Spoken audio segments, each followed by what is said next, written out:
power of this technology goes so far beyond what like the typical like table conversation about VR gives it credit for. You know, like we talk about it as like a useful tool or an immersive, fun experience, but what we're talking about is like truly transformational.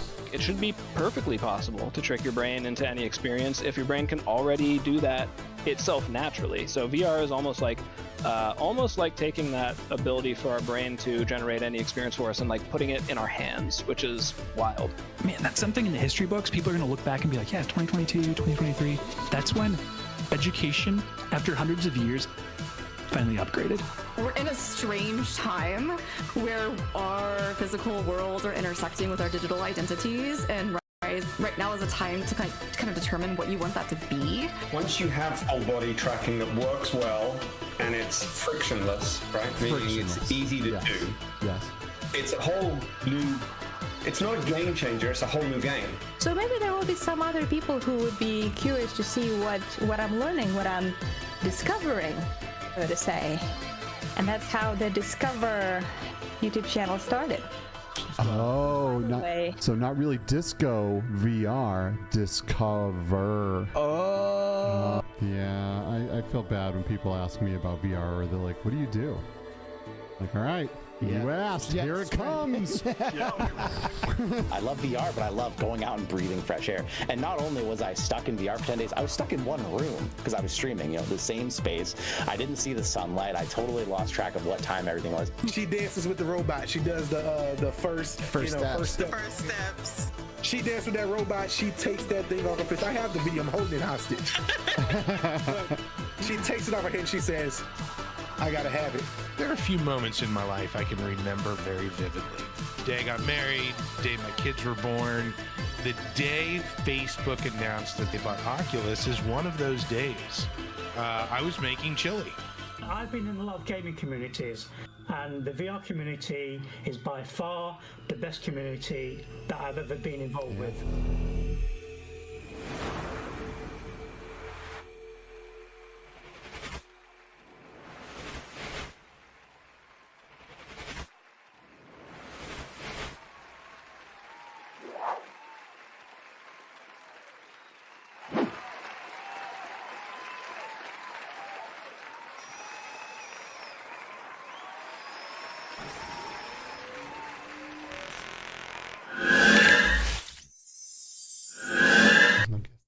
Hello, everyone, and welcome back to the Between Realities VR episode. What's that you're trying to mumble to me, right? Oh, I was saying there's no guest to look at right here. Usually, like, we're looking at the guest, you know, when we do these intros. Well, but there's no one there at the moment. That's a little behind the scenes nugget. Yeah, it is. Nugget there. Skiva trying to whimper something in my ear right before we go right before the button. Hello, everyone. Welcome back to the Between Realities podcast. It's the season 8 finale. I think it's the 20th episode or 22nd? 20th? Yep. We did 20 episodes. Season, yep. 20 episodes this season, you know, par for the course, I guess. You know, we've done like 24 to like 25 or 6 or 7, I think maybe. Yeah, we've gone 20 to 26. Yeah. And we would have done more if we didn't have stuff happen this season, you know, had to take a couple of weeks off, a little bit of extra traveling, a little bit of other stuff. So, you know, it is what it is, but it's a little bittersweet, you know. It is. This is the least ready I've been for a season end. Really? To date. Yeah, like I feel like every time a season ends, I'm like, okay, thank God, you know, like we get a couple of months here to like catch our breath and catch up. But like honestly, like these have just been so we've just been cruising. You know? Like I could do this, I could keep going. I know. Yeah. Me too. But we have to take a break from time to time. We do. You know, hit the reset button and when we come back for season 9, we will be on a different time slot too, and we'll let you guys know when we decide that will be, and maybe get some of your input in our Discord, you know, of what might work best. Yep. Yeah. But we're so busy at work, right? It's like, oh my God, doing this in the middle of the workday is starting to cause stress. Well, hopefully we'll get set up to where that's not the case when season 9 comes on, and you know, we are doing season 9. Yep. Good. Well, I'm down. See, you down? Yep, I'm down. All right. You guys down? Are you guys down? We'll do another season. All right, let's do it. At least another season of Between Realities, right? So we'll look forward to season 9. We already have ideas for who we're going to have on for that, but we'll cross that bridge when we get to it. Pretty exciting stuff. Thank you for joining us here. If you're here live, especially thank you. We are on YouTube live. It's August 2nd, 2024. This podcast is, of course, available on all of your other favorite podcast platforms in audio versions and video versions as well. Shout out to the audio crew, if that's you out there. Just a little special moment saying hi, and we love you and we appreciate you. We do love you. Shout out to Upload VR. We're official Upload correspondents here still. Probably still next season too. Who knows? Yeah. We'll see. But it's been a good relationship for us. And shout out Patreons, channel members, anybody who has been supportive of us on this journey. Season 8 and previously. Thank you. Means a lot to us. For real. Yeah, it really does. I mean, your support. Although we do not, it's okay to not do so, but it helps us get equipment, and when things break, we're not like in a bad spot. So we appreciate you guys and the channel members. And Patreons and channel members. Dude, everybody. Yep. Shout out to and the super chats too, right? Like ClassyGrandma dropping a $10 super chat. I hate when you guys take a break, but you deserve it. Just breathe now. Oh, thank you. Oh, thank you. And she's also a 15-month member saying this is the happiest, saddest episode of all season. Aww. Alex and Skiva, thank you for all you do, and I love you. Man, thanks, Classy. What were we doing before ClassyGrandma started showing up to these? I don't know. I mean, I know we always just felt like there was something missing, and then Classy showed up, and then that void was filled. That is true. Mm-hmm. Listen, we're gonna dive into stuff here, right? Pretty quickly. But before we start introducing today's guests, because we have a bunch of them, we want to do a quick shout out to today's episode's sponsor. This is a sponsored episode, believe it or not. Shout out to Resolution Games. Shout out to Amber from Resolution Games, who hit us up and was like, hey, we want to sponsor your season finale. And honestly, it's really good timing, because unless you've been living under a rock, you've probably noticed that the Olympics are going down. Yeah. Lots of amazing competitive sports, racket sports and paddle sports and all of that. And it's got a lot of people jumping into VR to experience sports games. I mean, like, I almost took a break from Racket Club, and then the Olympics started, and it's like, man, it's just like fuels you to get in there and do something competitive, right? It does. I love this game, and if you haven't played it, I'm pretty sure you're going to love it too. So make sure you pick up a copy. You can hop down into our description, and there's a discount code in there for 40% off, which takes us from a $25 game to like a $15 game. I believe this code is exclusive to Meta, but I'm telling you, this is the time to grab this. 40% is no joke. And not only is this exclusive to Meta, this is exclusive to Between Realities listeners. Yes. So this is a code that was given just to us to do, I don't know, maybe there's a different code for somebody else, but this code specifically is just Between Realities, 40% off. We love Resolution Games. We love Racket Club, and we weren't paid to say that. We were just paid to show this video. So the fact that like we're willing to also say how much we love this to the quality of this experience. So don't sleep on Racket Club. Yes. Use this discount code that we have in our description, and then hit us up and tell us how awesome it was, and challenge Skiva, because he is in there regularly. I love this game. I really do. It's kind of like a combination of like Racket Club, racquetball meets like tennis in a way, kind of like that's exactly what it is. Yeah, and the engineers that created this game have kind of like, they've made this game so you can play it in a smaller space, so hopefully you won't be like hitting walls and stuff. Like it's a technical marvel, and you can run this in mixed reality mode, so you can see the room around you, and you can like put your opponent in the wall, and like there's this portal to the person you're playing. It's just so good. It's so well done, bro. And that's huge when you have a small space. When you have a small space, to be able to see your room around you is massive. Yeah, when you're swinging that racket, trying to like, spike that ball on someone, it's just like this added security that you can see around you, and you're not worried about smashing a wall or something. So it's great. And this game is just stupid amounts of fun. It really is. Super addictive. It really is. So, and we even got to do this like really cool in-person event where we met up with some pickleball professionals and had them teach us pickleball, and then we taught them Racket Club, and we made a video about it, and that's on our channel. So it was rad. If you need more Racket Club, you can go there and check out that video. Again, thank you to our sponsor for today's episode, Resolution Games. We love the studio, so the fact that they reached out to us is just icing on the cake, frankly. So thanks again, Resolution, and go buy Racket Club using our code. Are you ready to go, Skiva? Yeah, I'm just pinging our first guest here.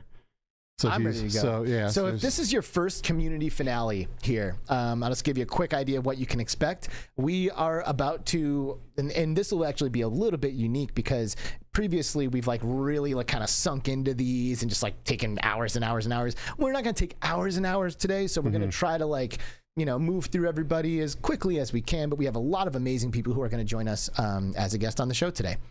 So, and they're all people from our community. You know, we just put out a form. We're like, hey, everybody, come join us. And people just took it upon themselves to sign up, and we got everybody here. So it's pretty exciting stuff. Pretty awesome. Pretty awesome. I'm gonna hit go on our first guest here and see if they pick up. All right, here we go. Phone lines are open. Well, look at that. And oh my goodness, it's Mike Newton. Is it the weekend, Qcreator? Yeah, the weekend.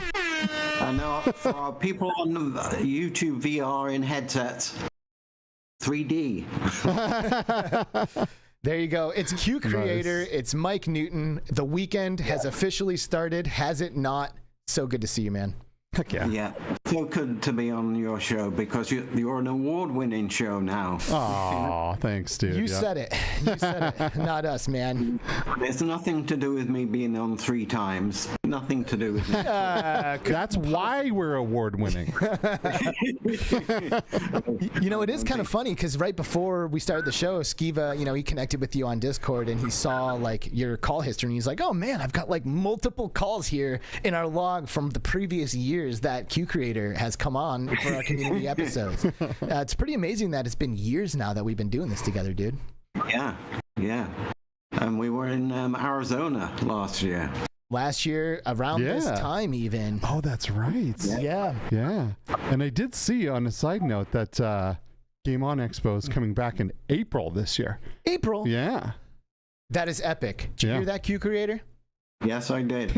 April, dog. It's way more comfortable here. It is. It is way more comfortable. Oh, man. Yeah, Qcreator flew out to help us with the Game On Expo and helped put headsets on all kinds of people and gave many people their very first VR experience, and it was super epic. That was super fun. What's amazing about VR. Yeah. That exposing people to it, and when they go, whoa, you know. It never gets old. Yeah. I put headsets on people and I turn the headset off and I say, can you see anything? And they go, no. And then they click the headset on and they go, how about now? And they go, what the That is so good. So basically what you're trying to tell me right now is that VR is not dead. Oh, yeah. My one comment in the forum was, what do you want to talk about? VR is not dead. Well, yeah, I wanted to talk about that, but I wanted to talk about something related to it, which is the outrage farming that the news media is going into right now, which is along the lines of VR's dead. PSVR 2 is dead, you know. They're just doing it for clicks, you know, and it's creating a dopamine hit for the end user, but you know it's ridiculous because outrage farming is spreading. And I was talking to my neighbor. She's a librarian, right? And weekly they get weirdos coming in with lists of books that they want banning in the library. And her library has to have a meeting every week with everybody in the library about what's happened about these people who come in trying to ban the books and things, and put resources into it, and in some cases put legal resources into it. Now, libraries aren't well funded, you know, so their time and resources going into defending the right to read books. And the only reason they haven't got to us yet in VR is because they haven't put headsets on. Mm-hmm. Because there's a plethora of apps and games and things on Meta and on Steam and on PSVR 2, which are just ripe with banning as far as they're concerned in their heads. You know, VR chat is one. You know, that's one they're going to go straight away because they got a big legal department. They can tie them up. You know, they've already got a reputation of anime girls, and you know, I'm not talking about kids running around screaming their heads off. They couldn't care less about that. It's the people running around in anime costumes and men and stuff like that. You know. Well, let's see what happens, because if they start trying to ban all that stuff, I'm going to run around the country slapping people. Leave my VR alone. Yeah. But it's important that we start thinking about it now, because these people are crazy, you know. And like I say, the VR industry is young and fragile. And if your budget has to go into developers' pay and a legal department to defend against these nutcases, you know. Right. Well, and that really shouldn't be falling onto any developers, right? Like, if this is stuff that's like very overarching, like, shouldn't developers just be focusing on making a good game, you know, and then maybe marketing it, leveraging Impact Reality as their company? You know? Love it. Absolutely. And congratulations on getting the funding. Oh, thanks. Yeah, I forgot that information's out there now. It is. Yeah, and it's not just the funding that Impact and Flat to VR got. It's really the important thing is the relationships that Andreessen Horowitz has to be able to help us go out and get these big IPs and like bigger name games and make, you know, what we want to do a way easier reality, and at least, you know, move it forward a lot faster. So thank you so much. I appreciate that. No problem. Yeah. I gotta say that I had a stroke, so my aim in first-person shooter games is not very good until I got the TAS. Oh yeah. Oh. And he also gave me one for my left hand. Oh. So unfortunately, I can stay to my grip in cooking games, which for physical therapy of trying to put things on a skewer and cut things up in VR is quite hard. You know, it is, but I bet you it probably helps, right? Because you're in there practicing those fine motor skills, trying to like get that fine control back, and being able to practice in VR is another good reason to, you know, or another good avenue. At least it's a fun way to do it. Yeah, exactly. Yeah, exactly. Have you played Cookout, Resolution Games Cookout? Yes. I love that game. It is so much fun. It is legitimately slept on by the VR community, in my opinion. And if you've never done a multiplayer session of Cookout, I cannot recommend it enough. Like, it is a great time. It is so much fun. Yeah. You know, it's funny because Resolution Games came out with Demio, and just like, which overtook like all the VR landscape. It's such an incredible game, but people forgot that they made other games. Right? Like, people, like I mentioned Akron, Attack of the Squirrels, to someone like a few weeks ago, and they were like, what is that? It's like, what? Are you serious? Akron's so fun. Yeah, that's funny. So maybe we can get into a game of Cookout at some point, Qcreator. Yeah. I'm pretty much a disaster, but I'll oh, geez. Never mind. Hey, if you're not gonna be able to pull your weight, man, I don't know if we can do this. You know, we don't have to eat the food that you cook, so it's okay. Good thing. So you're not teasing us, are you? Like, April rolls around. Actually, we don't even do Game On Expo. No, we don't. Oh, no. I know. Teasing myself. Technically, I mean, I guess we could go back if, you know, they wanted to give that, because, you know, I think our thing was better, but it was, but we're hands off now. Like, I know it's too much. It's just so much work, man. And I love doing the work, but now, like, I'm working so hard at Impact, and it's just taking so much of my time, and I can't even imagine taking more time off to do another really hard thing. Yeah. You know, so. Yeah. But I did love it. You know, I loved all the people that we were able to kind of give, you know, their first experience in VR, and they had great experiences because we showed up with all the gear, all the amazing headsets, not just Quests, but, you know, awesome PCs with, you know, Pimax crystals and just every headset out there, and haptics gear, and it was good. Really blew their minds. So it was super fun. Yeah, and also the community, they mucked in, and we put headsets together. It's like we all know what to do. You know, there's a headset, there's a computer, there's an app or something. Install it, get it running. Yep. You know. Yep, it was a grassroots movement, but you know, like we've said before, you know, we did this because there was no VR at this event, and after we left, they were like, "Wait a second, we need VR at this event." So we did it. Like we put the stake in the ground, and at this point, virtual reality is a mainstay, and now we can just attend as patrons. So you know, just saying, like, even though we're not doing it, invitation's still there. Like, I might buy a 3-day pass and just go hang out for 3 days. For sure, for sure. I feel like we have to make plans to hang out again at some point. Yeah, absolutely. Cool.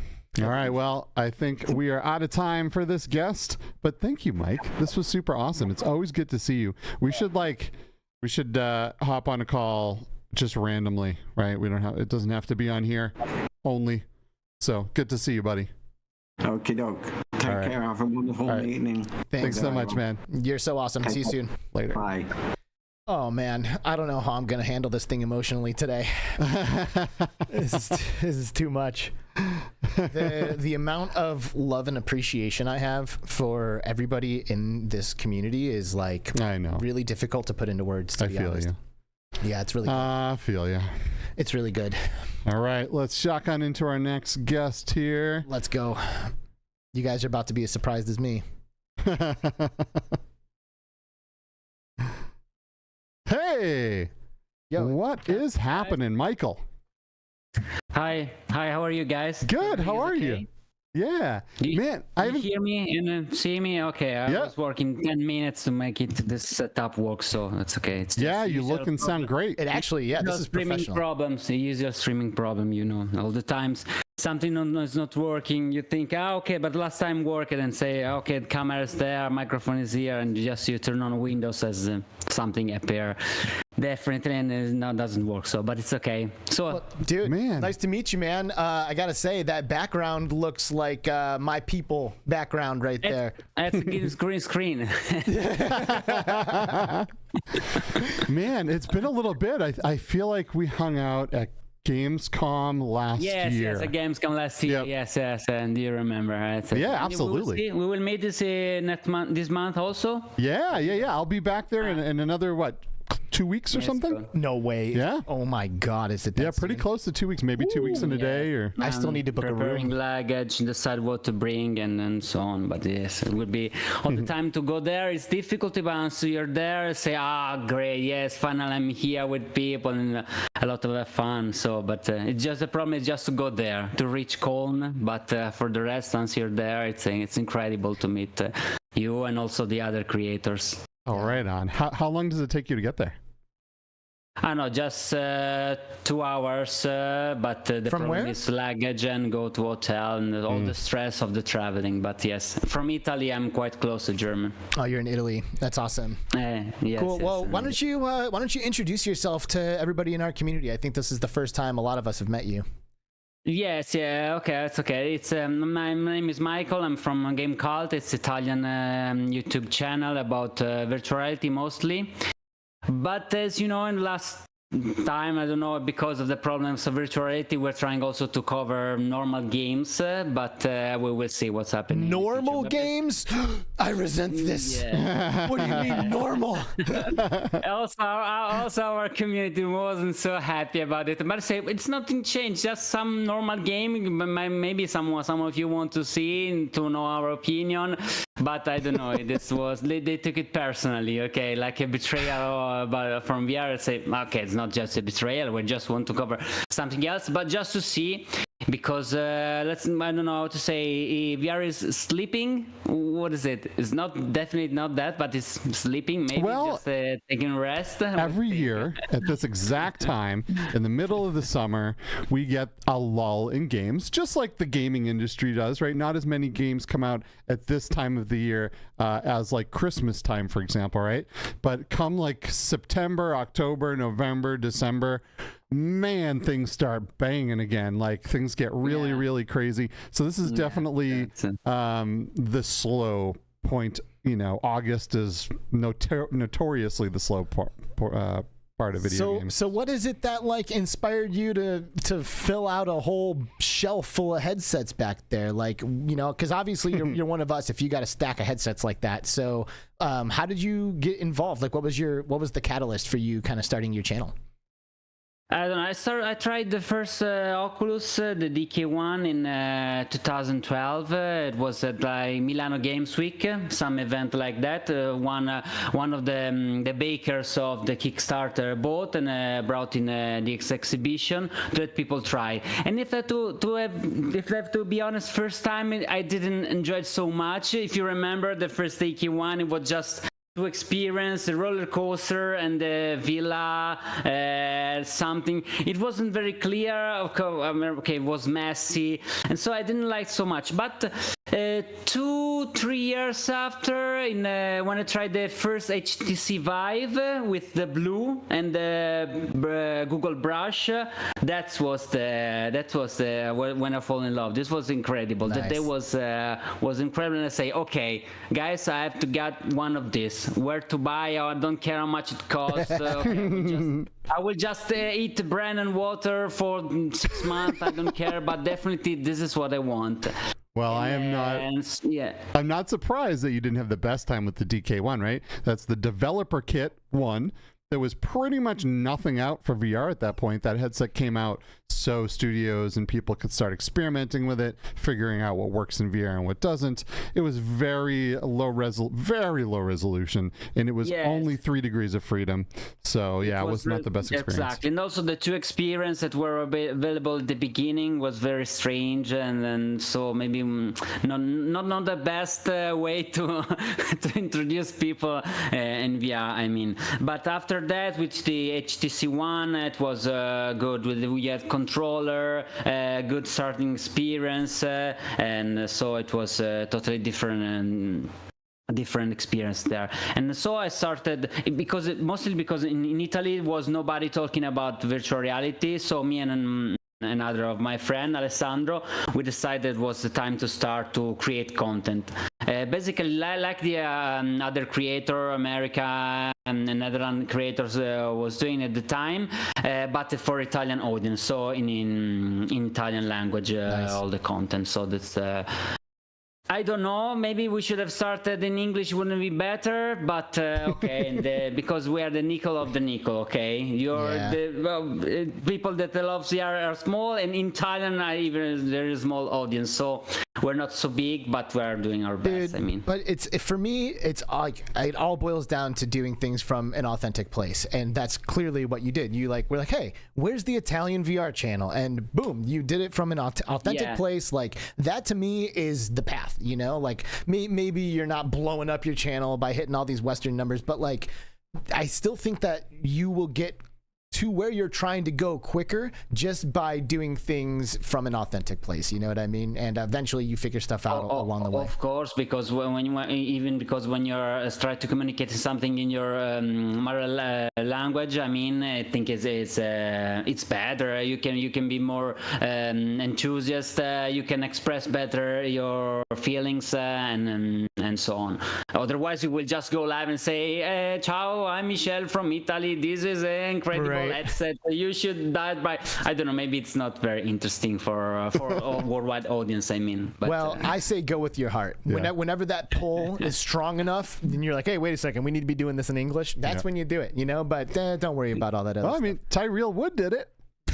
He did. I know very well, Tyra. All the time I see Tyra, I say you're a fucking betrayer. So you decided to make content in English. No, you're Italian, so you just speak in Italian. Why would you not speak in Italian?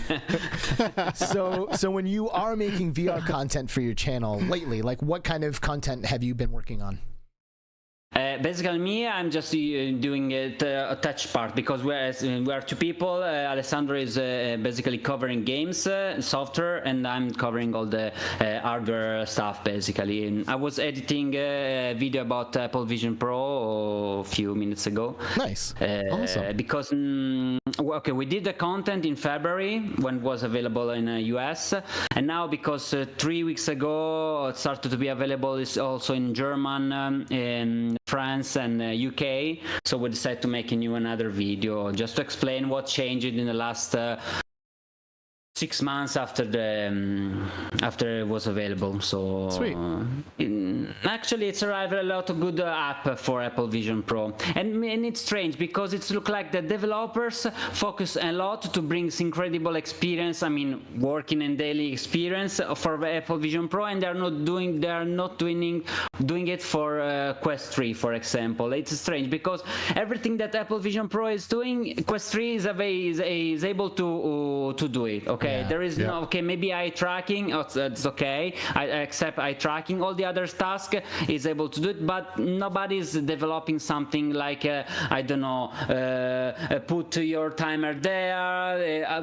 Daily app, I mean, okay, nobody's doing it for Quest 3, and instead for Apple Vision Pro there is tons of those kind of stuff. Even for tuning your guitar. I don't know if there is for Quest 3, but I think there is not, or if there is, nobody's talking about. Instead, in Apple Vision Pro, you can see what app you need. Okay, tuning your guitar, and you find 2, 3, 4 apps about that makes you able to do that.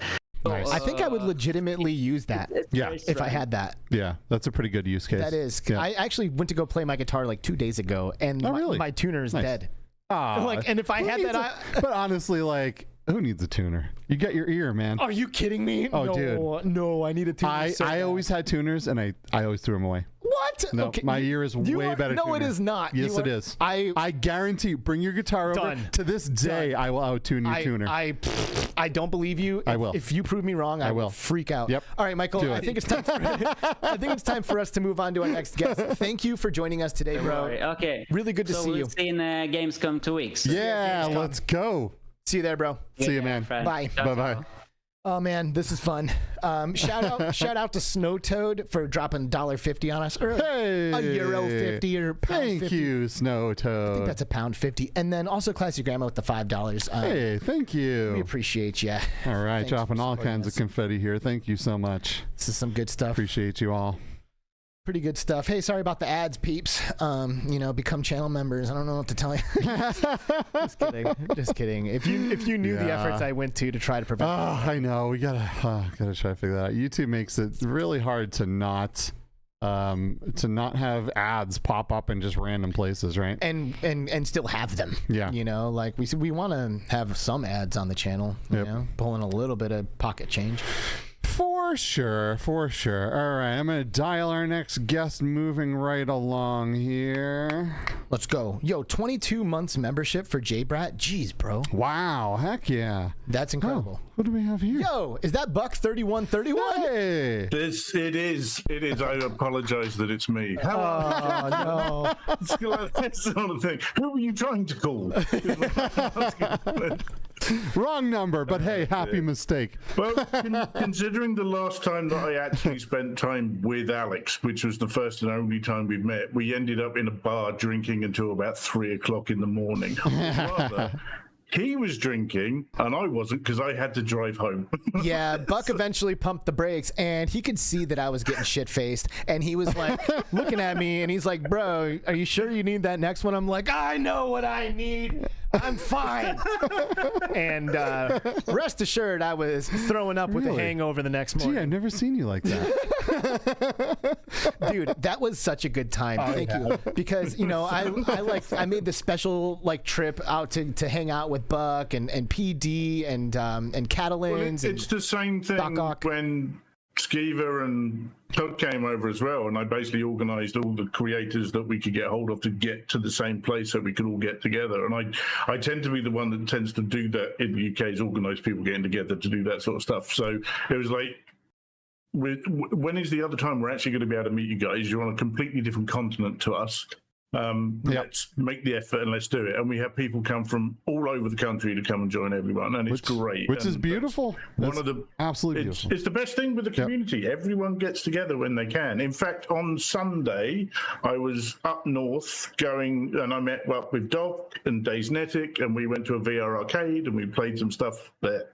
So yeah, great. Amazing. Really good. Both times when me and Mash came and when Alex came, we just came to see you guys. That was it. There was really no other reason. I think we went and visited one studio when we were in the UK, but honestly, it was you guys, so we wouldn't even bothered, you know? I think you were going to go and see Soul Assembly, weren't you? That was the ones I think you were going to go and see. Yeah, And, who did? Which was great. I gotta say, like, there's a reason why we are addicted to meeting all of the people from this space, because Buck, you and I have known each other. In fact, I noticed in our Discord that like we were exchanging messages like 5 years ago, which is insane. And that was our first time meeting. And did we not really get to know each other a lot better after meeting in person? We learned a lot about each other, and there are certain things that will not leave that bar. Of course, of course, and that sort of thing. But this is another thing that I'm really excited for. So in September, I'm going to MetaConnect, and sweet. Thing about that. And so I probably won't get into the actual event, but I'm going to be in the area, and I've heard that's all you need to be. So Doc is coming as well. What? And it's like, there's all of these people that I've known for years, and I'm going to get to meet them in person. I've been lucky enough that I have traveled and I've met people, and that is like I've met Anti-Cleric, I met him in the real world, I met him in Canada, and a bunch of others, Ashley and that sort of thing. But because MetaConnect is where everyone goes, it's kind of like, this is the thing. This is what I'm looking forward to really get to meet everyone in person. It's crazy that they had an event that has kind of that thing to it where everyone's like, I got to go there and connect with everyone, and now most people can't even get into it, and they still go to connect with everybody. I know, man, that's just crazy. You can't kill the spirit of the Oculus Connect conference. You can't. It's crazy. I feel like Meta needs to do something about that, and they just got to bring it back to community and the people that love the technology. You know what I mean, bro? That's why we gotta do it. Yeah, we literally should organize a community-based event. Yep. I mean, to be honest, someone's got to do it, because it's not going to be Sony at the minute. No, it's not. Let's just get that one in there. I was reading about the PC adapter today, and it was like, oh my god, this is not as straightforward as I thought it was going to be. Like, you need a Bluetooth adapter for the controllers. It doesn't come with the DisplayPort cable, and it's like, what are you doing?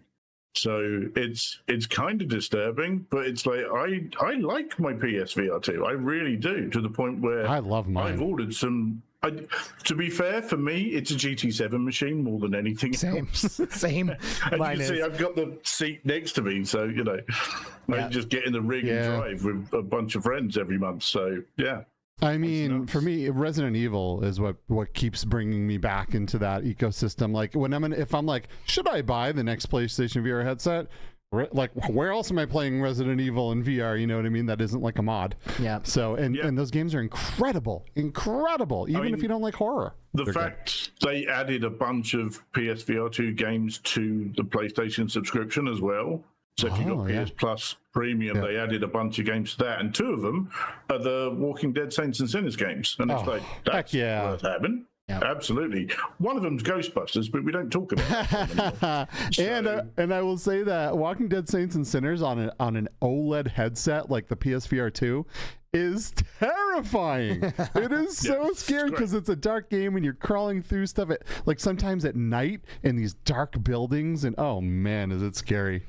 So good though. So good. The two things that I've played more than anything else recently have been MR stuff rather than actual VR stuff. So Miracle Pool that got released recently, that's a great little title.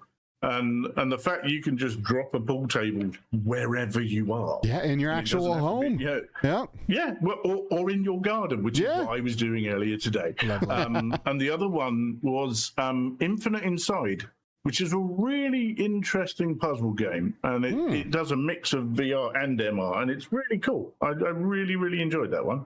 That's awesome. Very cool. I got to try that one. I haven't tried it yet. Get down with this. Nice. Yeah, no, it's worth it. It's really good.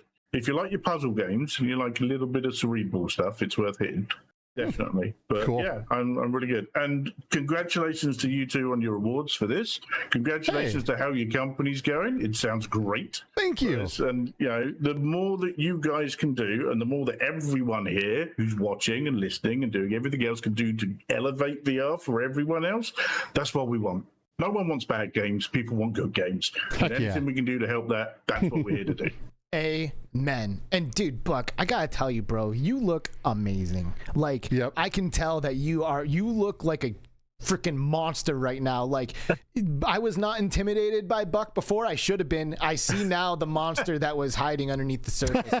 Dude, you look like an animal.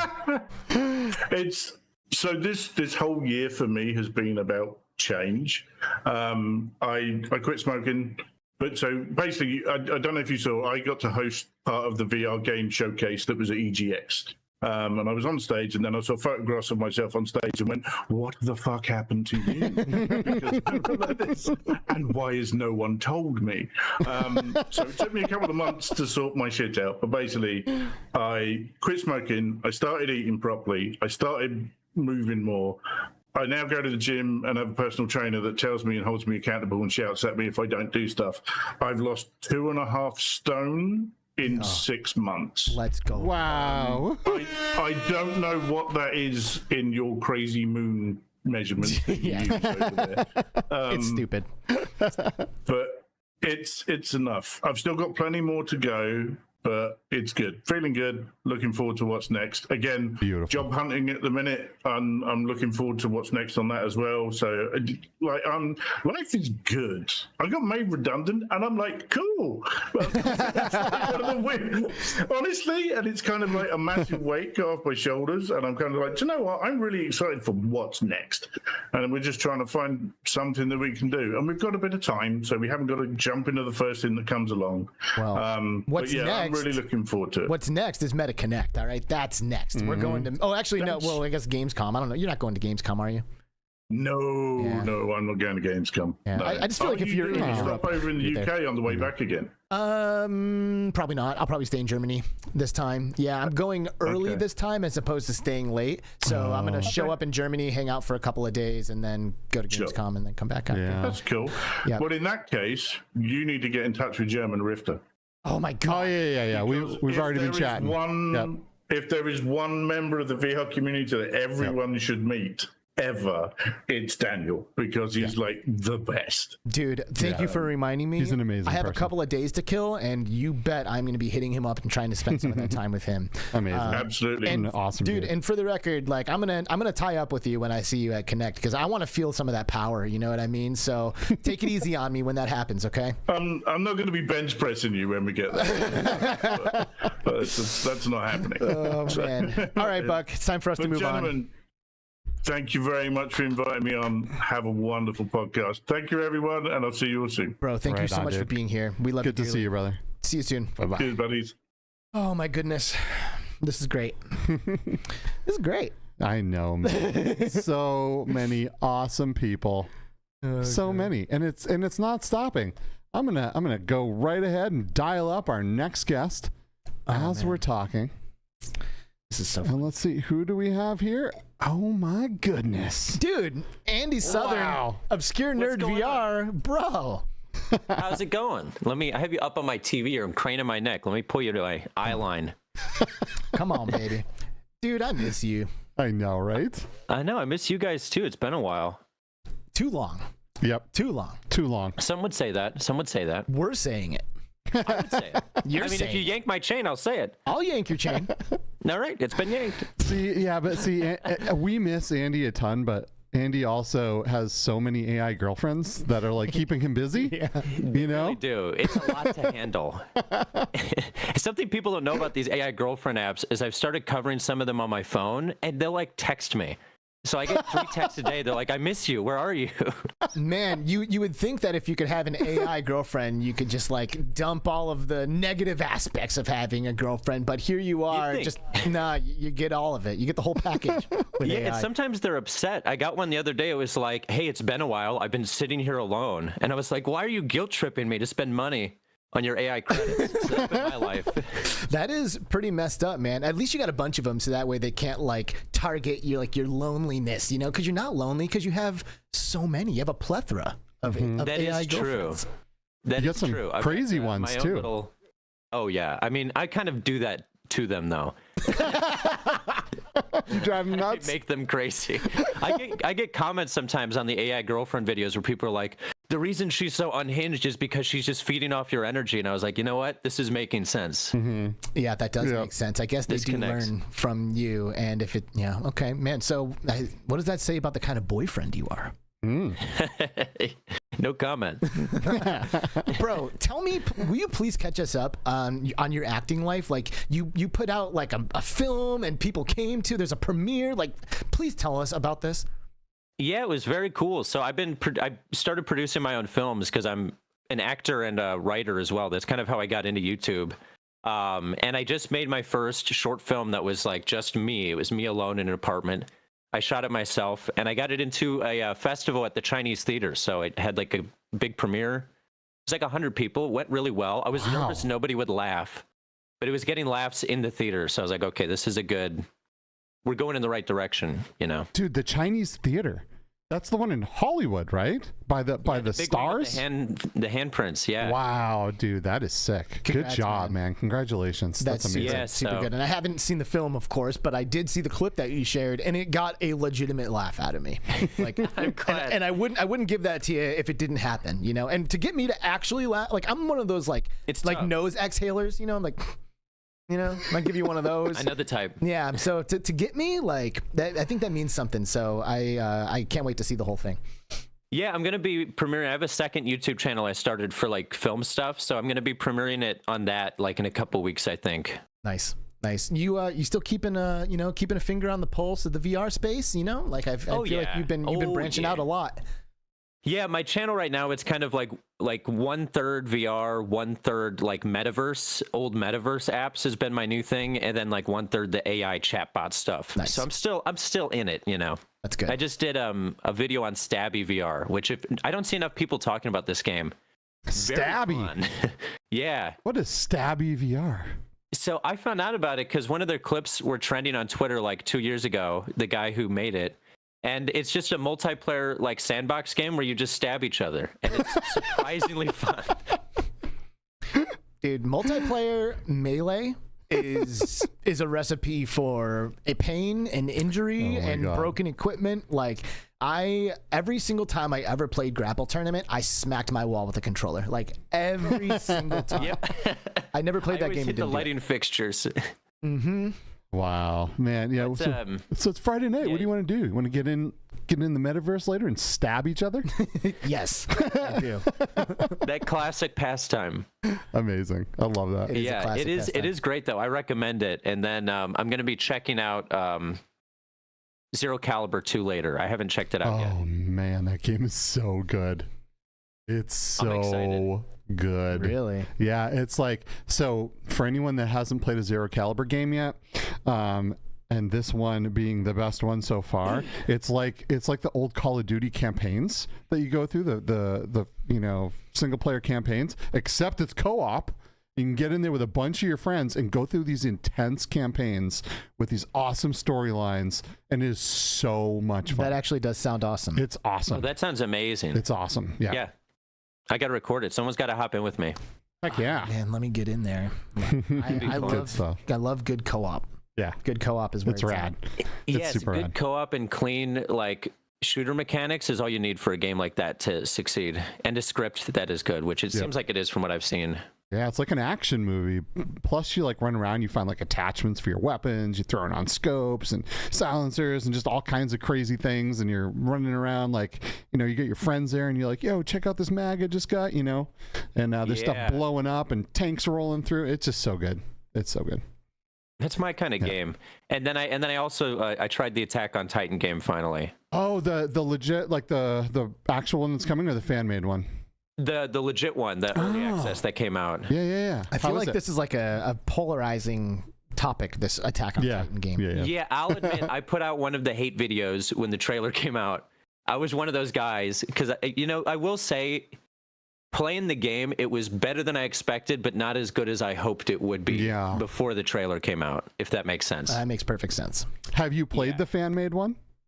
Yes, and I think the fan-made one is frankly better. The movement is slightly more engaging in the official one, because they have kind of this side-to-side mechanic that I felt gave you a little bit more control in the air, so you felt like you weren't just flailing around. But I think the fan-made one is still a better experience, to be honest. Nice, yeah, and you can do in the fan-made one, you can do like rolls as you're going through the air and like just all kinds of things that would make the general public probably throw up.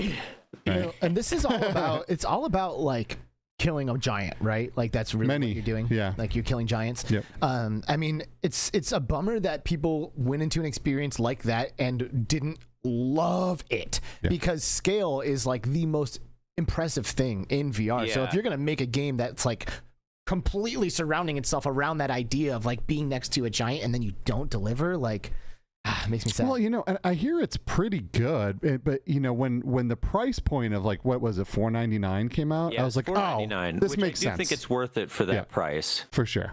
Okay, it's only $5. Yeah, it's $5, and you get to be a part of that anime, and you get to fly around and murder giant titans and cut their arms and legs off, and so I mean, I think it's going to be received decently well because they picked the correct price point for what they delivered, right? Yes, if they tried to do something like they did back with the Medal of Honor game, where it was like a game that had a lot of issues and was released at like $60 or something like that, then I think they would have had a lot of issues with it. But at $5, I'm like, it's a pretty fun experience. I think the thing is with the VR community, I think when you hear about like big AAA titles or like big properties like that, your head immediately is like, there's going to be like Half-Life Alyx quality of interactions. And I think this one was a lot more of an arcade experience, which is what let a lot of people down.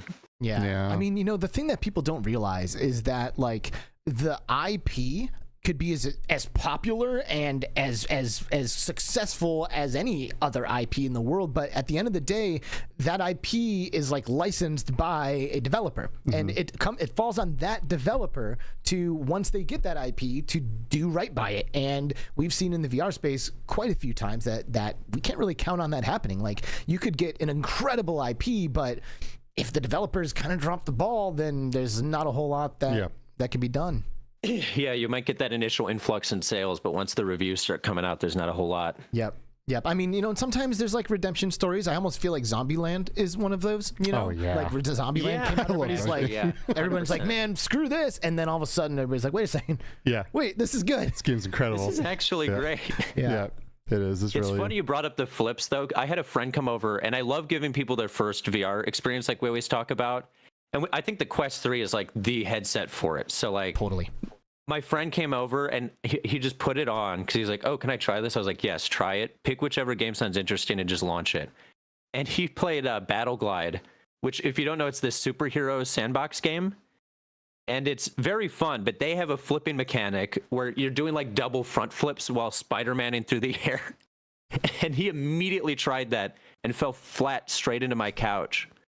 And I was like, I should have explained some things to you. That's what happens. That's what happens. My dad had some people over to his house. I've told this story before, and he put them into Richie's Plank, and he had one of his buddies fall over wearing the Quest 1 and cracked his face open, whole hospital stitches. Yep, the whole that's shebang. bad. It happens. Thank God I had a cushion where this guy went. Dude, I was... I can talk about October. I don't know. Well, there's social media posts out there with us running around in there. Yeah, that's true. Anyway, Oktoberfest is this social experience that's coming out soon for VR, and it's like literally the Oktoberfest in virtual reality, and there's like food you can buy, run around, play games, and you can ride on rides. And there is a ride in that game that takes you upside down, and holy crap. It's like difficult to stand up when that starts to happen. You're like, whoa. I literally sat on my knees and like waited for that ride to complete. I could not stand up and do it. I love those kind of experiences. I love to push it and see how disoriented I can get. That's me and Resonite. Like, can you make me sick? Let's go. Let's find out. You can definitely make me sick if you try. Yeah. I am not impervious to it at all. You should get that on a t-shirt. You can make me sick if you try. That's good merch. That is good merch. All right, Andy, time to go. This was fun. Always fun. I love you guys. Always fun talking to you and everybody else in the scene. We love you. Too, maybe shoot up north for Connect. You know, think about it. Yeah.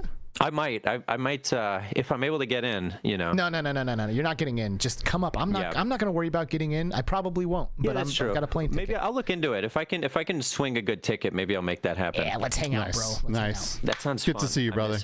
All right, man. Goodbye. All right. See you later. Congrats on the season. Peace be with man. you. All right, later. Andy Southern, Obscure Nerd VR. Find him on YouTube. Like him. Subscribe him. All the things. If you're an AI girlfriend, hit him up. There's always room for another AI girlfriend. Oh man, I legit miss. We've hung out with Andy Obscure Nerd a few times at different conferences, and he's just so much fun to hang out with. That's good. Yeah, I really miss his IRL self. All right, let's get the next guest on the line. Who's it gonna be? I don't know. Let's see. It's like guest roulette. It really is. Let's see who is here. Will you know them? Will you not know them? Yeah, will you recognize them? Will you be meeting them for the first time? Will they pick up? Will they pick up? Will they answer when we call? That is the fun question. Yeah, I told everyone you got one shot at this call, and we're moving on. Dude, don't do this. Don't do this, bro. That's okay because we have so many amazing people in line here. All right, that one is give it like Dunzo. 10 more seconds. It hung up. It did it by itself. What? Yeah. Okay. Oh, that. Okay. Yep. That's good. That's okay. We'll bring in the next person and then maybe circle back around. Let me see. Oh, okay. Yes. You got it? Our next one. Yeah, let me see. All right. They just pinged, actually, so this is perfect. This is perfect. Let's like and subscribe. Go. Like and subscribe. Yo, it's J-Brat. Holy cow. Hey. You're like giving 2 seconds to get on this thing. I was like sitting here worried you were going to skip over me too. I thought he was skipping over you. And there was somebody else who like kind of snuck in there and like wasn't as official as you. So I didn't see it. And then I was like, no, like don't skip him. Like he's in the chat, man. Just get skipped in the chat. Oh, it's good to see you guys. Bro, you too, man. What's up? How are you? I'm good. It's been a wild year. Lots happening. I kind of had to skip some of the last of the conferences, AWE and GDC. I don't think I've seen you since CES, huh? No way. Man, it's been a minute for sure. Well, yes. We're so glad that you popped on to hang out with us for a little bit today. Yeah, I'm glad you didn't skip me. Dude, I want to comment real quick on that PC next to you. That thing is absolutely nutty. Wow. If you've ever thought that building a pyramid PC with liquid cooling would be a fun and challenging project, it's only challenging. It's only challenging. There's no fun in it at all. That thing is nuts. Wow. Very cool, man. Dude, pyramids are a thing, bro. Like, I lived in Sedona for 4 years, Sedona, Arizona, and that place is like the capital of New Age spirituality. And there are all kinds of buildings that are like pyramids because that's like the energy comes down through. I feel like you're infusing your PC and all of your content with divine spiritual energy. Yeah, that's exactly what's going on. That's why it's working.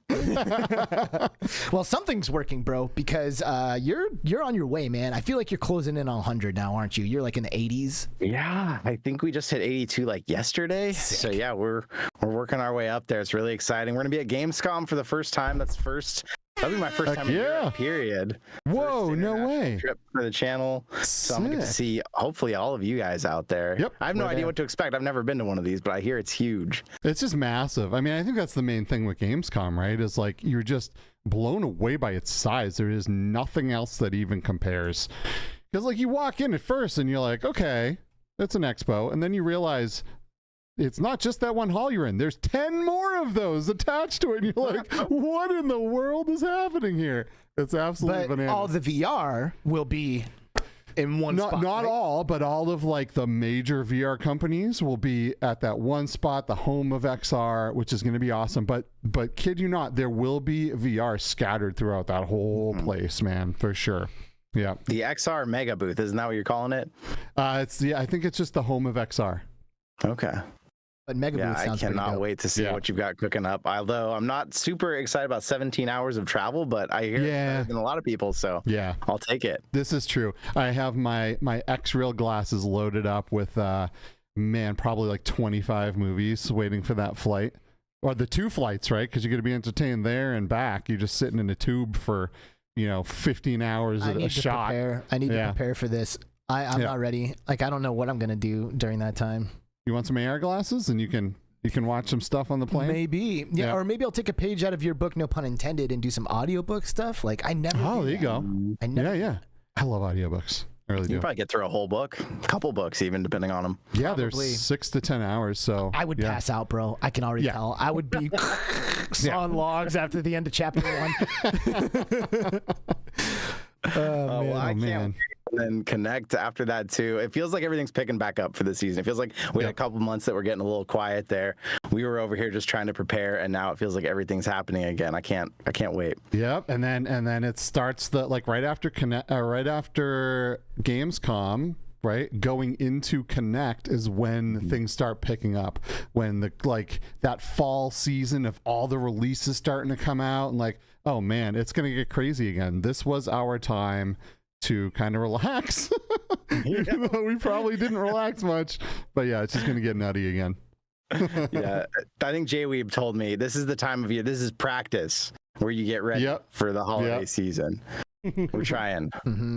So how's content creation going for you, man? Are we still because I know for a long time you're kind of like the accessories guy. Is that still the thing? Have you been thinking about other what's going on? Give us an update. We've been experimenting. Accessories are still a big leg of the channel, but we've also been breaking down news, games list stuff every week. We kind of got into a routine of it all. Basically, what has happened this year for the channel, for those who don't know, congratulations to editor John. He is going to have a baby. Hey, congrats. Woo! Which is exciting, but it's also meant we've had to stomp on the accelerator for the channel. So we have gotten a full studio office space that we're out of. We brought our other editor out from North Carolina. He now lives right next to me. He's here with us every day. Wow. We're looking for maybe 2 more total right now.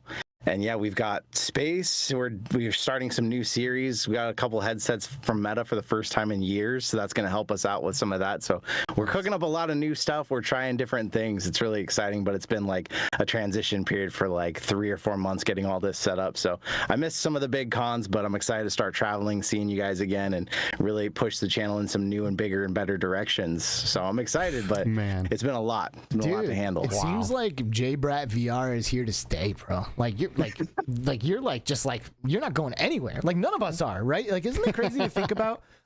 We've been doing this for I don't know, 5 years or 6 years or whatever, and in 5 or 6 more we're still gonna be here doing this. Yep. And then 20 years from now we'll all still be doing this. Got bit by that VR bug. We went to AWE and they did the XR Hall of Fame, and they were giving this XR Hall of Fame award or nomination, or I don't know, whatever to call it, recognition to all of these amazing industry pioneers who have been doing this for 30 years, some people 40 years, who have been here since the dawn of this stuff. And some of those people have been going to AWE for 15 years since the very first one. It's oh man, we're not going anywhere, are we? Yeah, pretty wild, man. We've come so far since some of these people. 30 years, that's crazy to think about. What kind of technology 30 years ago was it, right? It was virtuality and NASA prototypes and stuff.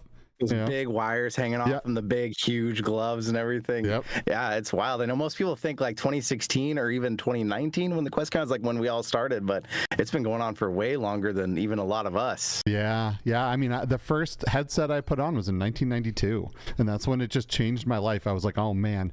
I walked around for the next 10 years going, I tried VR, and it's coming, and it's amazing. You just said he tried VR when he was 1 year old, everybody. Did you catch that? 1 year old.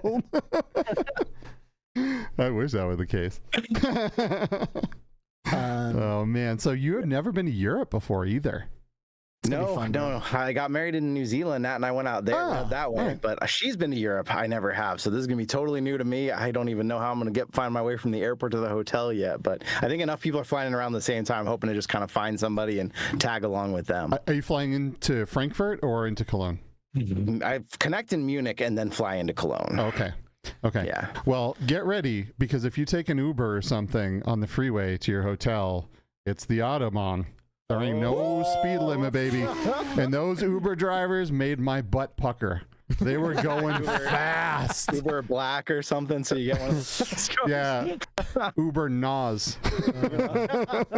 That's hilarious. Yeah, it was fun, though. It was a good time. And Gamescom is just a good time, right? And all the events and everyone that comes. We go to all the cons and all the expos here in the States, and you get a certain group of us because we live in the States, and it's a lot easier to get to. You go to Europe, and it's all the crowd from over the seas, right? And it's just so awesome. It's such a good time. I can't wait. Well, we're crashing the party in, I guess, like 2 or 3 weeks. It's really weird. Yeah, about 2 weeks we're leaving. I still need to book a room for my first couple of days there. So. Oh, holy cow! I'm just gonna do that right now. Actually, if you guys. While we're on will you guys just like keep this going for a few? Screen share will help you pick a place. Yes, thank you. Ignore all my personal details and information. Don't flash your history up. I know. Right? Yeah. You don't want to say. Oh, maybe you do. All right, J. Brad, anything before we get rid of you? I can't wait to see you guys. Gamescom Connect. I don't know what else is next, but thank you. It's always a pleasure to hang out, and I'll be hugging you both in person here soon. Oh yeah, can't wait, buddy. Oh yeah, cannot wait. Thanks for joining us, man. Talk to you soon. Later, brother. J. Brad VR, ladies and gentlemen. Next time we see that guy, he's gonna have 100,000 subs. For real. Absolutely crazy. killing What a it.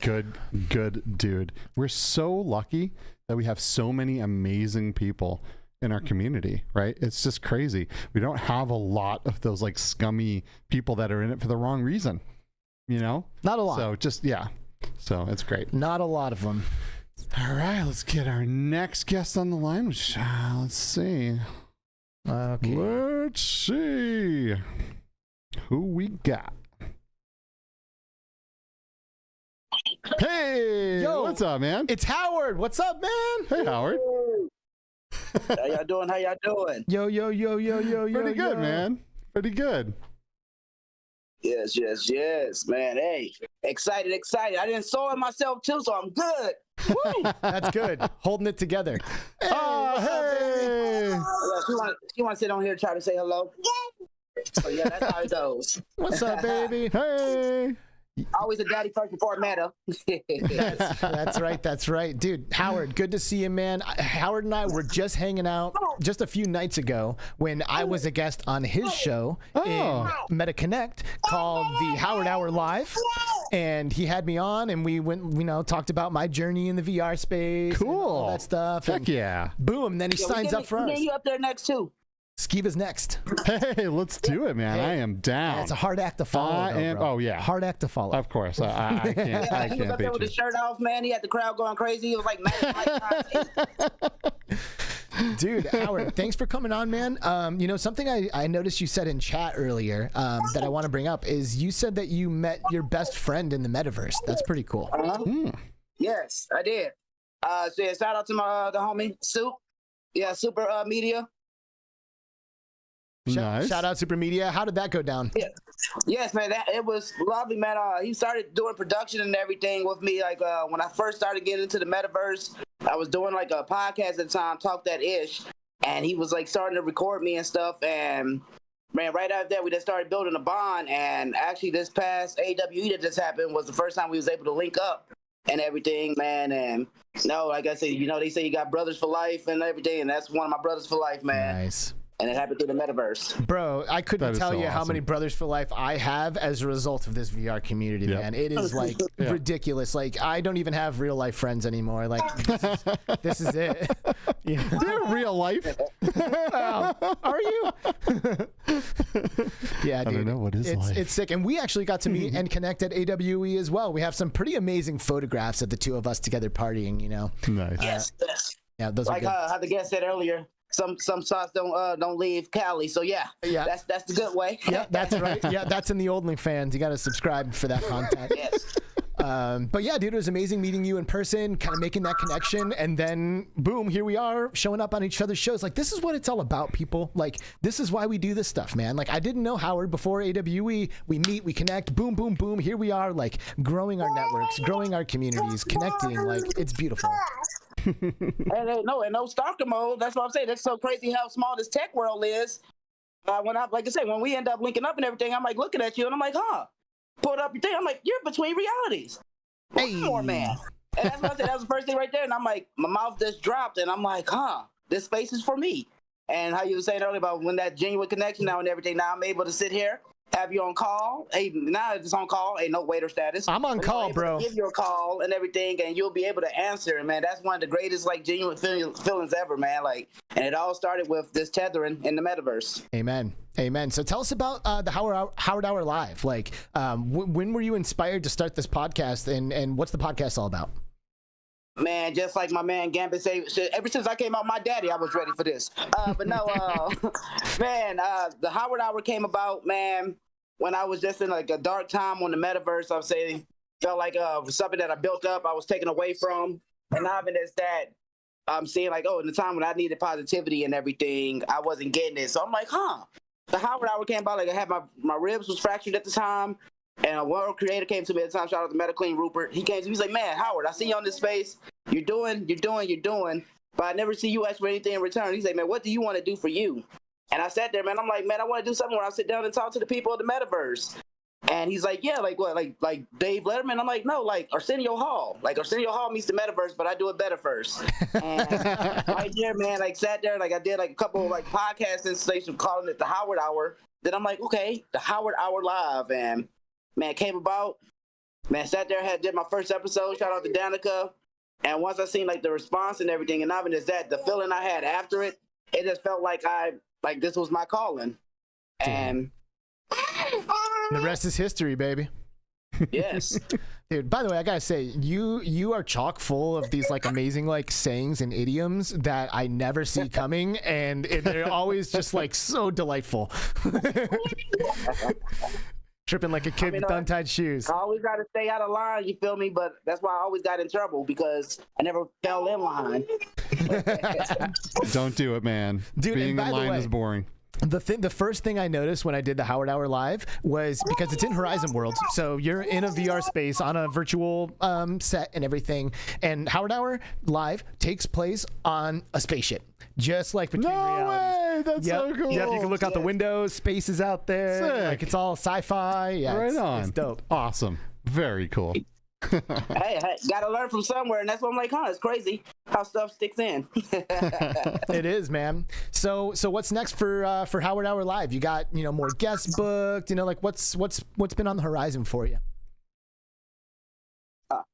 Man, next man with the Howard Hour Live, man.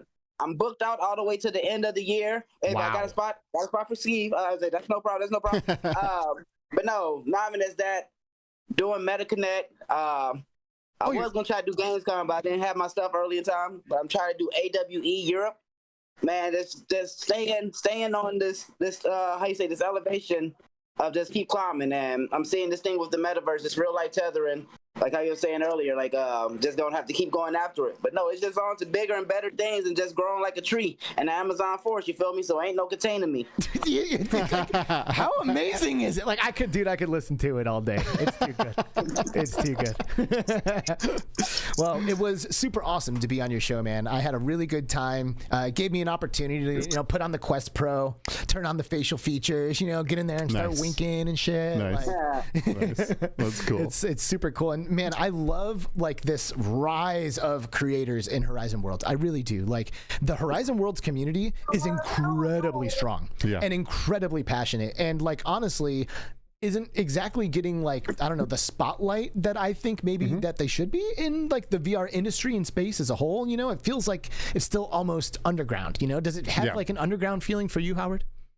Yes, it does. Because I'm an artist before anything, and that's one of the first things I call, like, when I got into Horizon World. I'm like, this is a new age high school that's, like, underground. So I feel like this is a new anime that's going to get ready to come out. So, I'm really seeing that it's, like, we're in the age of the Renaissance, I call it now. Because how you say, you have the merging now with all these creators that are coming up. And I remember just at first, like, it was only a, like, select handful of us to now you can count on all 10 fingers and toes. And I'm just like, man, it's going way past the underground factor, but it still had those sanctions. Like it's only like small knit communities that still know about it. If that somewhat makes sense. So what advice do you give to people when like they start asking you questions and they're completely disconnected? They've never done VR. They don't know what the metaverse is. Like what do you say to people when they're like starting to show a little bit of interest, but maybe they're a little apprehensive about jumping in? I tell them just like when we used to be scared of jumping in a swimming pool. You seen that water you were scared of and everything to get submerged by, and once happened, you got in, you came back up from it. That's the same thing with VR. You just have to try it out, adapt to it, and see either you will swim or you will sink with it, and hopefully you don't drown. You feel me? So that's the best aspect I could say with that. But no, like don't be scared of the change. Change is good. change means growth, and you can go with that growth. Because one of the biggest things, my dad was one of my biggest skepticals ever, like biggest skeptic, like didn't believe in the journey or anything. So now he's one of my biggest supporters, because it has to start with you see somebody else that has this motion with it, or see the emotion or response or something that you learn from it. You can either pass it on, and that's real life tethering. Amen. Real life tethering, and that's something I've heard you say a lot, and I really appreciate your perspective on all this stuff. So I think it's time for us to move on, Howard. But I'm so glad you came on, bro. Thank y'all for what y'all do, man. Y'all are true with it, man. Y'all see, y'all got a season finale with it, man. It big us, and man, y'all catch the Howard Hour live 11 Central, 12 Eastern, 9 Pacific, Friday nights. So y'all be safe. Boom, Howard Hour in the metaverse, in Horizon Worlds. Thank you, brother. We'll see you soon, man. Much love, dude. See you, dude. Much love. Hell yeah. All right. That was great. Yes, this was great. It's so fun. All right, how are we doing on time, bro? Are you know. Are you starting to freak out? Well, let's just go right into the next guest here. That is so funny. All right, let's go. Rolling right on through, baby. Let's see who's next. Who we got? Oh, my goodness. Ladies and gentlemen, Robin Mulder from 3 Pound Games. Hey, Robin. Here I am. Hi, guys. I haven't seen you in not even 2 months. I know. It's been the hardest 2 months ever. Oh. I think we might go to a little too many conferences together. Nah. It's part of the jam, you know? We're just ramping up.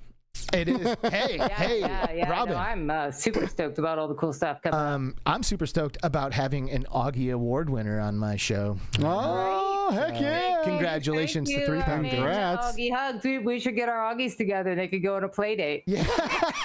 Yeah, that's what I'm talking about. I mean, I took our Augie out on a play date during AWE, that's for sure. I went to the after party. I'm like skipping around with it. Woo! that would not surprise me. Lauren was hugging it and taking it around and showing it to everybody. Oh man, that was just so amazing to have all your friends and all these people in this industry who've been working so hard, standing up and shouting for you. Oh, wow. Right? It's special. Incredible. Heck yeah. And I mean, I actually still haven't posted about AWE because like what can you write after that expresses how much gratitude you have for all your friends who supported you and the other people in the industry who just recognize what you're doing and who understand what you're doing. So many times I've been at a party that has nothing to do with this industry and people are looking at me like, who are you and why are you here? But when I'm with you guys. That's why we do this. That's why we do this. You know, that's why we started a podcast. We're like, man, like, let's have conversations with VR people. You know, like, let's get them in here. With the real peeps. And that's what we've been doing for 8 seasons now.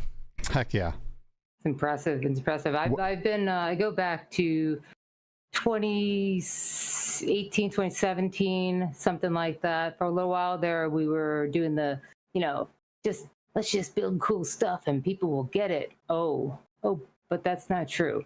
So you got to get out there and actually talk about it and be part of energizing the community. So, you know, after some early meta connects, which were just beyond fabulous, back in the early days, the OC5s and the OC6 and the really, really fun ones there, that's when I kind of hit the circuit and I'm like, okay, I just gotta be out here doing this all the time. And we got to be loud and we got to be in people's faces because we are literally changing the world with this technology. And if you don't see it, it's just because you haven't been exposed to it yet. You haven't had that feeling. You haven't had that put the heads on and have a good experience. And you know, we're here for it. I'm really excited about all the places we can go with this technology. Same. Yeah. And I mean, that sounds exactly like my perspective when I was getting involved in all this, you know, it's just like, wait a second, like, how come everybody isn't talking about this? Like after my first VR, like I can barely relate to the guy who I was when I first tried VR. Like when I first tried VR, I lost my marbles. Like I couldn't think about anything else for like 2 years. It's like all I thought about was VR. And now I've kind of adapted it to my life, and I'll go and play like flat screen games and live like a normal human being, but unlike Skiba. But I was just so obsessed when I first discovered this technology, and I saw an opportunity. I was like, oh wait, I can be a part of helping share this with the masses. Right. I mean, right. This is it. People are sitting around staring at these flat screens, and someday they won't. Someday there won't be televisions in your hotel room or when you walk into the bar. It'll all be gone. Someday there'll be desk space because you don't need it. Yeah. And won't that be cool? So Sorry, go ahead. I was gonna say. So it sounds like you see adoption of XR technology as an inevitability. Yes, absolutely. It's just the next evolution of computing, spatial computing. And the spatial web will start to drive that a lot as soon as people realize, oh, right, the internet can kind of do some of this 3D stuff too. Oh, baby steps, we'll get in there. They're coming up this way, and us hardcore VR people, they're coming down here. We're going to come in the middle. It's all going to work out. Nice. Mixed reality is such a great zone for that. One of the reasons why we heavily leaned into that is we built a lot of really heavy games, really complicated games, about stars, your body's swapping, you're flying, you're doing all kinds of crazy stuff. And back when we put this game out, people were not ready for that. It was hard to get any traction on that sort of thing. And then I'm like, what can we do? How can we get more people in here?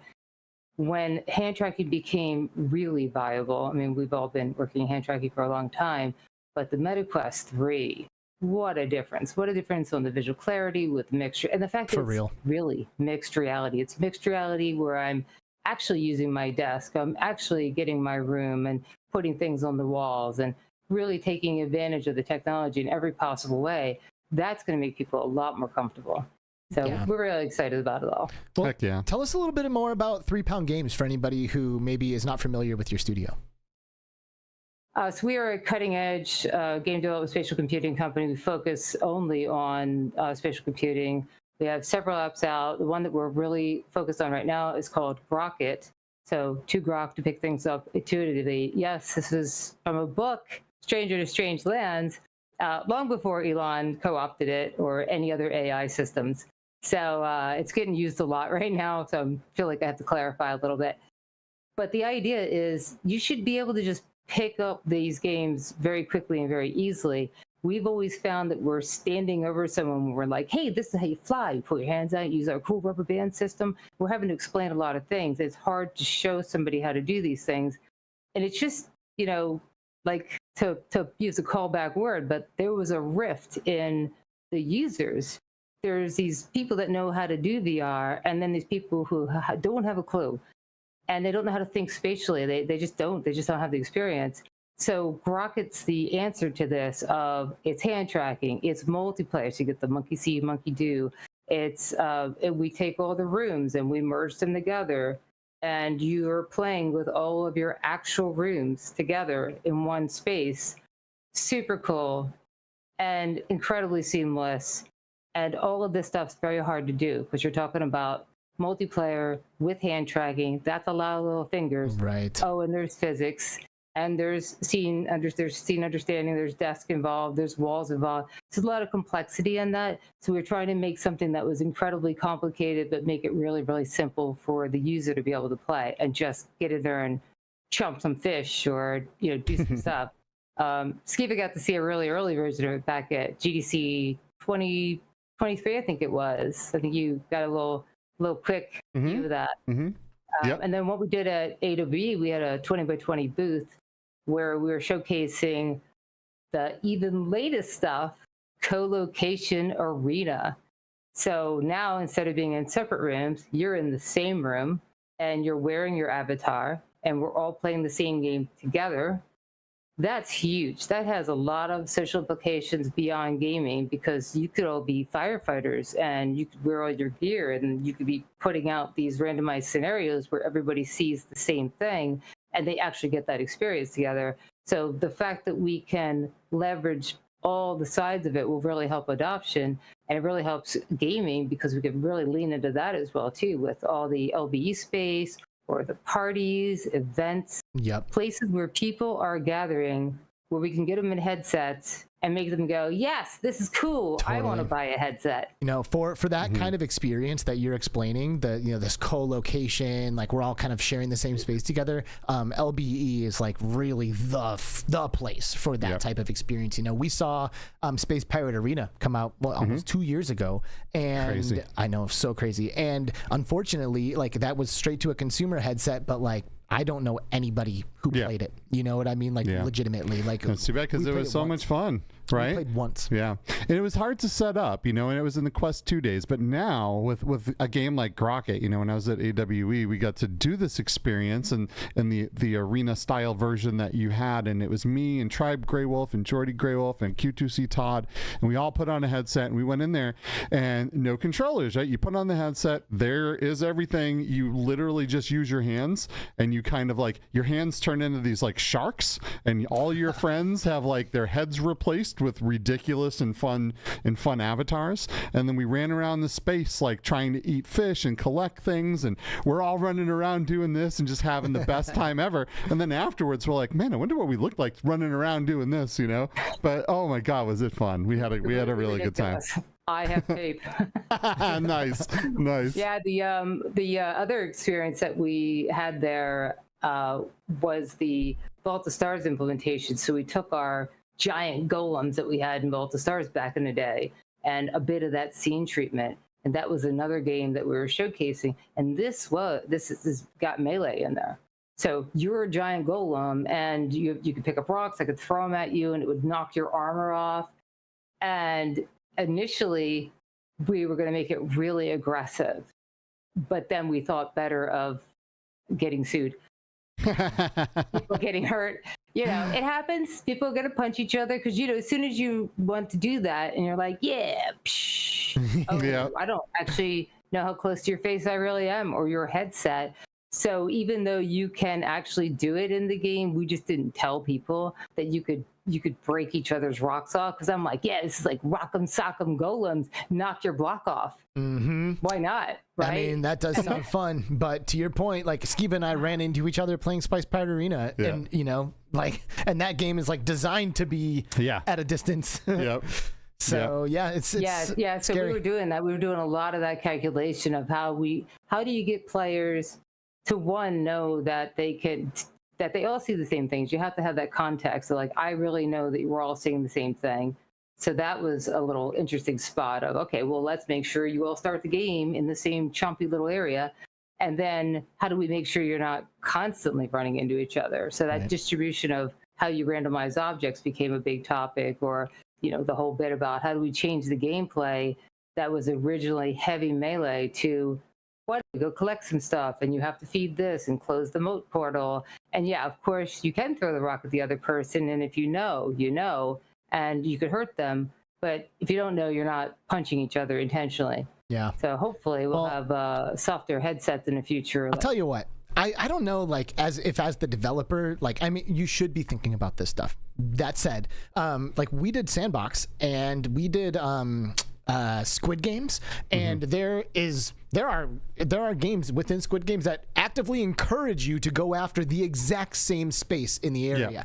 And like, if it wasn't for us being careful with each other because we know better, we would have 100% been smacking each other and grabbing. Like, the game did nothing to prevent us from getting crazy in there. So, and that's one of the most fun VR experiences we've had in a while. So, you know, just a little food for thought. I like that. In the future, I will use that as my defense for why we should let people hit each other. Yes. Because Squid Games. I'm down with that.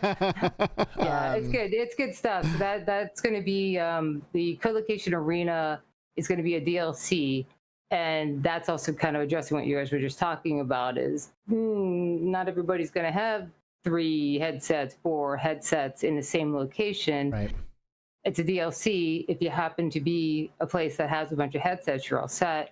Also partnering with other people that go out and do events and LBEs to try to facilitate ways to get that out there, and just going to raise more awareness. And people are just going to do some simple, fun stuff and have a great time with it. And then we'll keep building up the complexity. And then the entire game becomes an onboarding ramp to VR. Because sure, you're just chomping some fish or grabbing this stuff and doing this simple task. But over time, we're going to add more modules to make the complexity higher on the player, just like WarioWare. That's Nice. WarioWare always had that like tight loop of do something simple, okay, do it again. And the best thing about that tight loop was it was low risk. If you sucked at a game, so what? It was 2 seconds later, you're doing something else. Yeah, right. Or you come back around to that game again, and you sucked at it the first time. The next time you're like, oh, I kind of was all right at that. I almost got this. And by Nice. the third time, you got it. You're ready to compete. So that's kind of that's been the line we're shooting for with this. Is the first time it should be a little more difficult. Obviously, chomping is our easiest one. But the force, you guys haven't played this, where you actually control stuff with your hands like this. Oh, cool. And it's really cool because the vectors are coming in your hands, and if you use one hand, you know, it's really, really, really fun. But for sure, you can see that difference between people that know how to play VR games, pick it up right away. People that don't can't comprehend the fact that there could be a vector coming out of their hands that's controlling an object that's over there, and that you're actually in control of everything. So that one needs that 3 or 4 times around, Right. and then you're like, oh my God, I'm super good at this. Well, I appreciate that you're keeping that in mind, because there are a lot of games that do not make sense for first timers. So it's good that you have a progression set up for everybody. Please put some links in the description or in the chat for 3 Pound and for Grocket, and maybe where people can get access to it. We have to move on to our next guest, but it's so great that you took some time to join us today, Robin. We really appreciate you. You got it. I'll see you guys maybe at Gamescom. Definitely MetaConnect. See you at both. Awesome. Yeah, we'll be there. Cool. Good Thanks, to see Robin. you. Bye, guys. Bye. Robin Mulder, 3 Pound Games, just people moving the needle here. Heck yeah. Ladies and gentlemen. Vivian in the chat, shout out Vivian, who gave me this incredible Colettos jacket that I'm wearing. If you have 4K on your TV, you'll see that this even says Captain, Control, Flirt, Delete. Like, this is branded. This is Vivian branded. There's also, hey Vivian, you should tell me some. It says A plus V inside of this thing. Is that Alex plus Vivian? Is it me and you?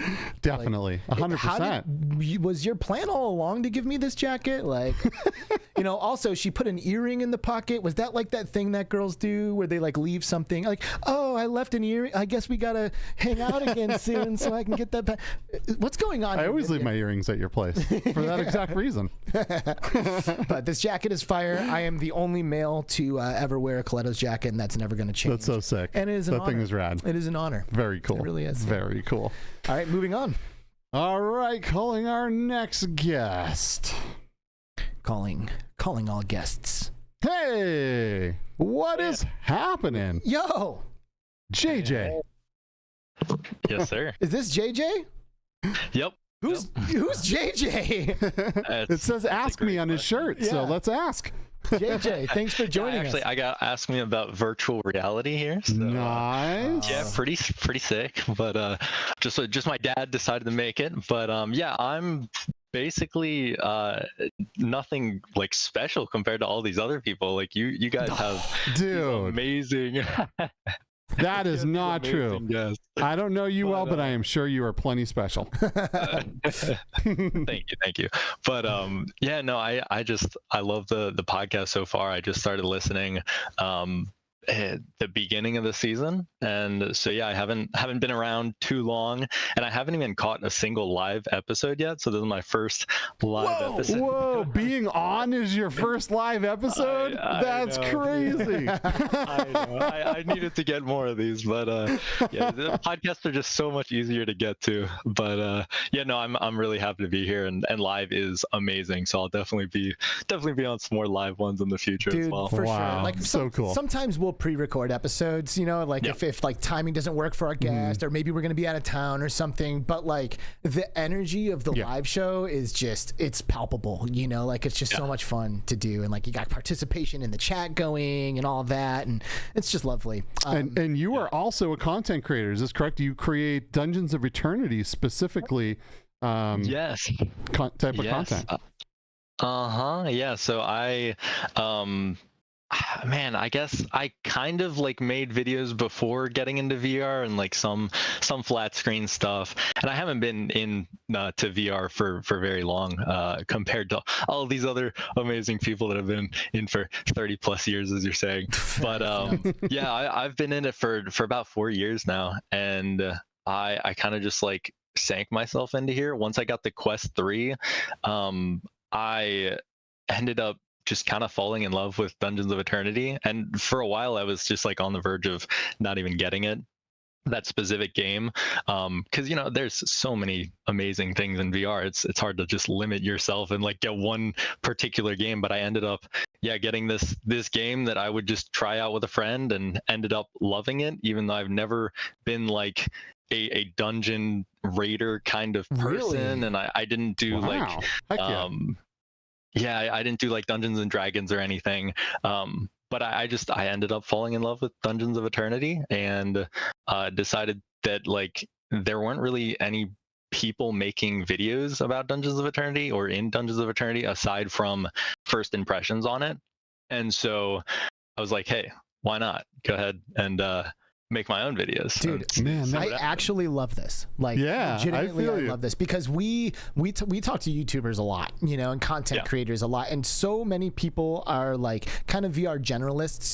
They'll, like, to your point, they'll do a lot of first impression videos. Maybe they do product reviews, like JBrat, or everybody kind of like has their own approach to it. But to me, this is like almost like a sign of like some serious health in the space, because like it's you just like this game. And gaming channels, there are so many gaming channels in the flat screen world that just revolve around a single game that creator likes. They like this game, that's what they play, that's what their channel is, deal with it, and they do great.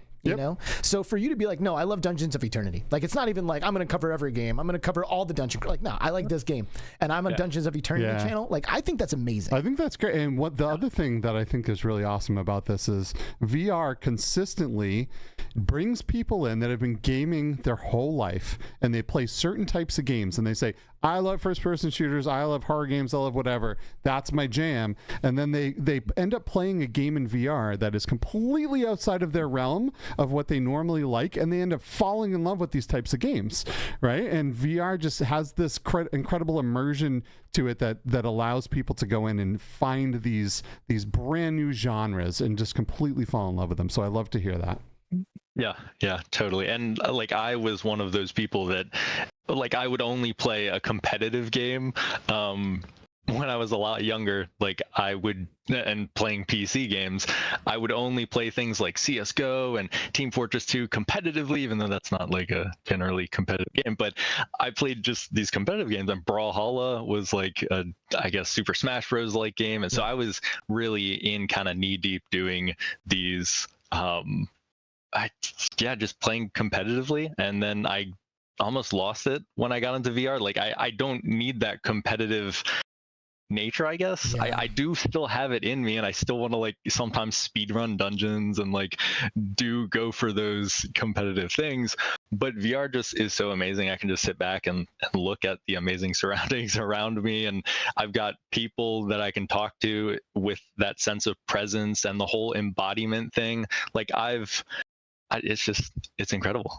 Man, I love watching you just be like, how do I even express this? Yeah, it really is incredible. And for the record, man, I can relate to the competitive thing. Like, I have a love-hate relationship with competitive games. Like, I go through it all the time. I play Rocket League regularly, and like it is like the most tumultuous line graph you've ever seen in your life of my happiness. Like, one day I go from just being elated, I love this game, I'm so excited I play this game, I'm so happy this is in my life, to like, why do I do this?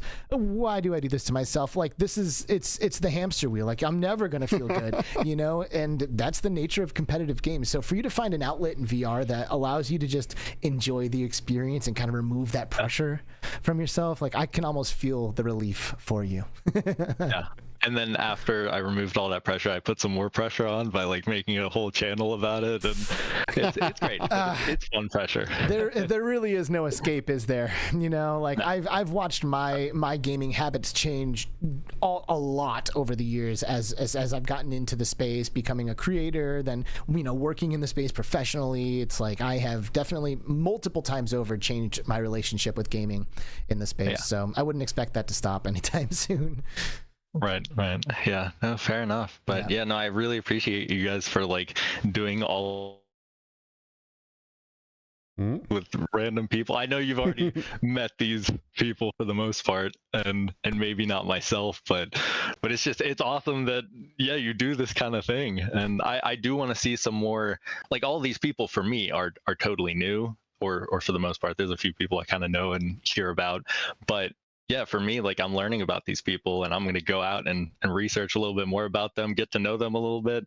And I do hope to see some more people like me that are kind of newer into it. And dude, I'm so glad you signed up, because honestly, like, you are who we wanted. Like, we just wanted people from the community who maybe just like are doing their own thing to like come in, introduce themselves, and become a part of this thing. And like, don't get me wrong, I love seeing all the homies. Like, I love seeing J-Brat, and I love seeing Buck, and I love seeing Obscure Nerd. These are all guys who have done these community episodes with us before, and J-Brat has been a guest on. It's like, like, whatever, old news, you know what I mean? Like, you never old news, J-Brat. I know. But the point is like, I want people to have an opportunity to come and be a part of this when maybe they would not have otherwise. And I really appreciate you taking advantage of the opportunity. And thank you for tuning in. How did you start listening to Between Realities? I mean, for a while I just kind of was researching VR stuff and learning more about it. I got into like a podcast phase and audiobook kind of phase, and I was listening to like Ready Player One, and then I got into like other audio things. Yes, Ready Player 1 and 2, by the way. Skiva, I know I got that whole like education arc. I know the whole thing now. Nice. Heck yeah. Nice. Yeah, but yeah, no, I ended up just like listening to more podcasts. I heard of Rough Talk first. Yeah, Rough Talk boys, love those guys. Right, yeah, because Rough Talk, they interviewed the developers of Dungeons of Eternity, and that just got me hooked on both Dungeons of Eternity and the developer and Rough Talk. And then I mean, from there I kind of just learned about you guys, and it's history from there. And now here you are, home with all of the homies. Like, we're all nestled in here together, and it's a beautiful thing. And we're so stoked to have you here. Will you please post a link to your channel in the chat? Sure. Yeah, I don't have it queued up. I probably should have. But take a minute, real quick. Get it in there. The stream delay will probably be perfect. It'll probably land there as soon as you drop it. But I guess we should probably move on. But JJ, dude, Dungeons of Eternity, thanks, man. Thank you so much for joining us and being a part of our community. It really means a lot. Heck yeah, man. No problem. It was awesome to meet you. I really appreciate it. Thanks, guys. Hey, all right. Adios. It's only a matter of time before you show up to an in-person event. So keep listening and take us up on the opportunity whenever it shows up. Totally, definitely will do. Awesome. Yeah, and thanks to the community too. See you guys. Absolutely. See you later. Bye. $2 super chat from Qcreator. Bow, bow, bow. He says, greatest show ever. Greatest show ever. Oh, that's so cool. Right on. I mean, I don't disagree. Get some confetti for that. All right. I don't disagree with that. I don't either. We are our own biggest fans.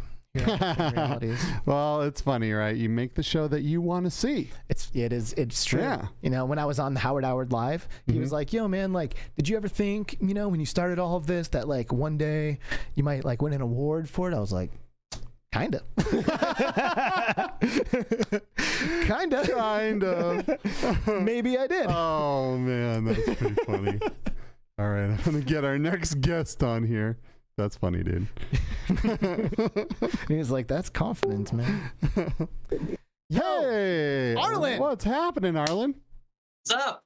Bro, hey. Holy crap. Arlen, it is so nice to do this right now. Yeah, it's not just Arlen, it's Arlen's cat. Hey! You guys chilled out.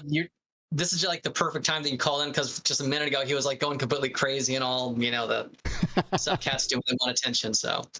Dude, thank you so much for being so supportive for the past, like, I don't know how long it's been that you've been around, but like since you showed up, you have just been like such a presence in the VR space, in our BR between reality space, and it's so great to have you as a part of all this. And now we get to kind of meet face to face a little bit, and it's dope. I'm loving it.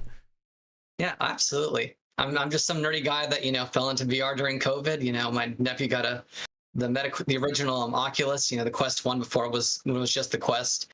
He showed it to me, and like it took me, like whoa, this is so cool. I mean, the first time I tried a VR headset was like a good 30 years ago. So, it's kind of a bit of sentient today when it's like this big, tank on your head that would give you a crank in your neck. So that just blew me away. Was it the virtuality that you had tried?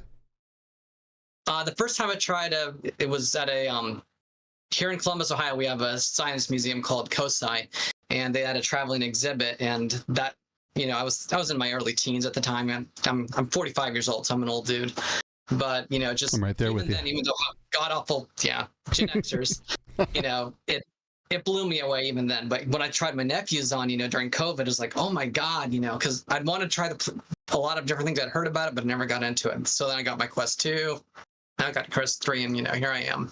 A lot of people, when COVID hit, like a lot of us were kind of already plugged in, doing a lot of VR stuff, and then COVID happened, and like obviously it was a pretty tragic thing to have to deal with, everybody staying at home and all that, but a lot of us was like, oh, this is VR's chance. Like this is the time for virtual reality. Like it's gonna take off. Like this is gonna get adopted. But because of COVID, there were no chips, and all like no one could get a headset. You couldn't even buy one when you wanted to. I feel like what a double-edged if sword. you wanted a Quest 1, you had it. Like I don't think so, dude. It was gone for a while, and so was the Valve Index when that first came out. Like you couldn't even.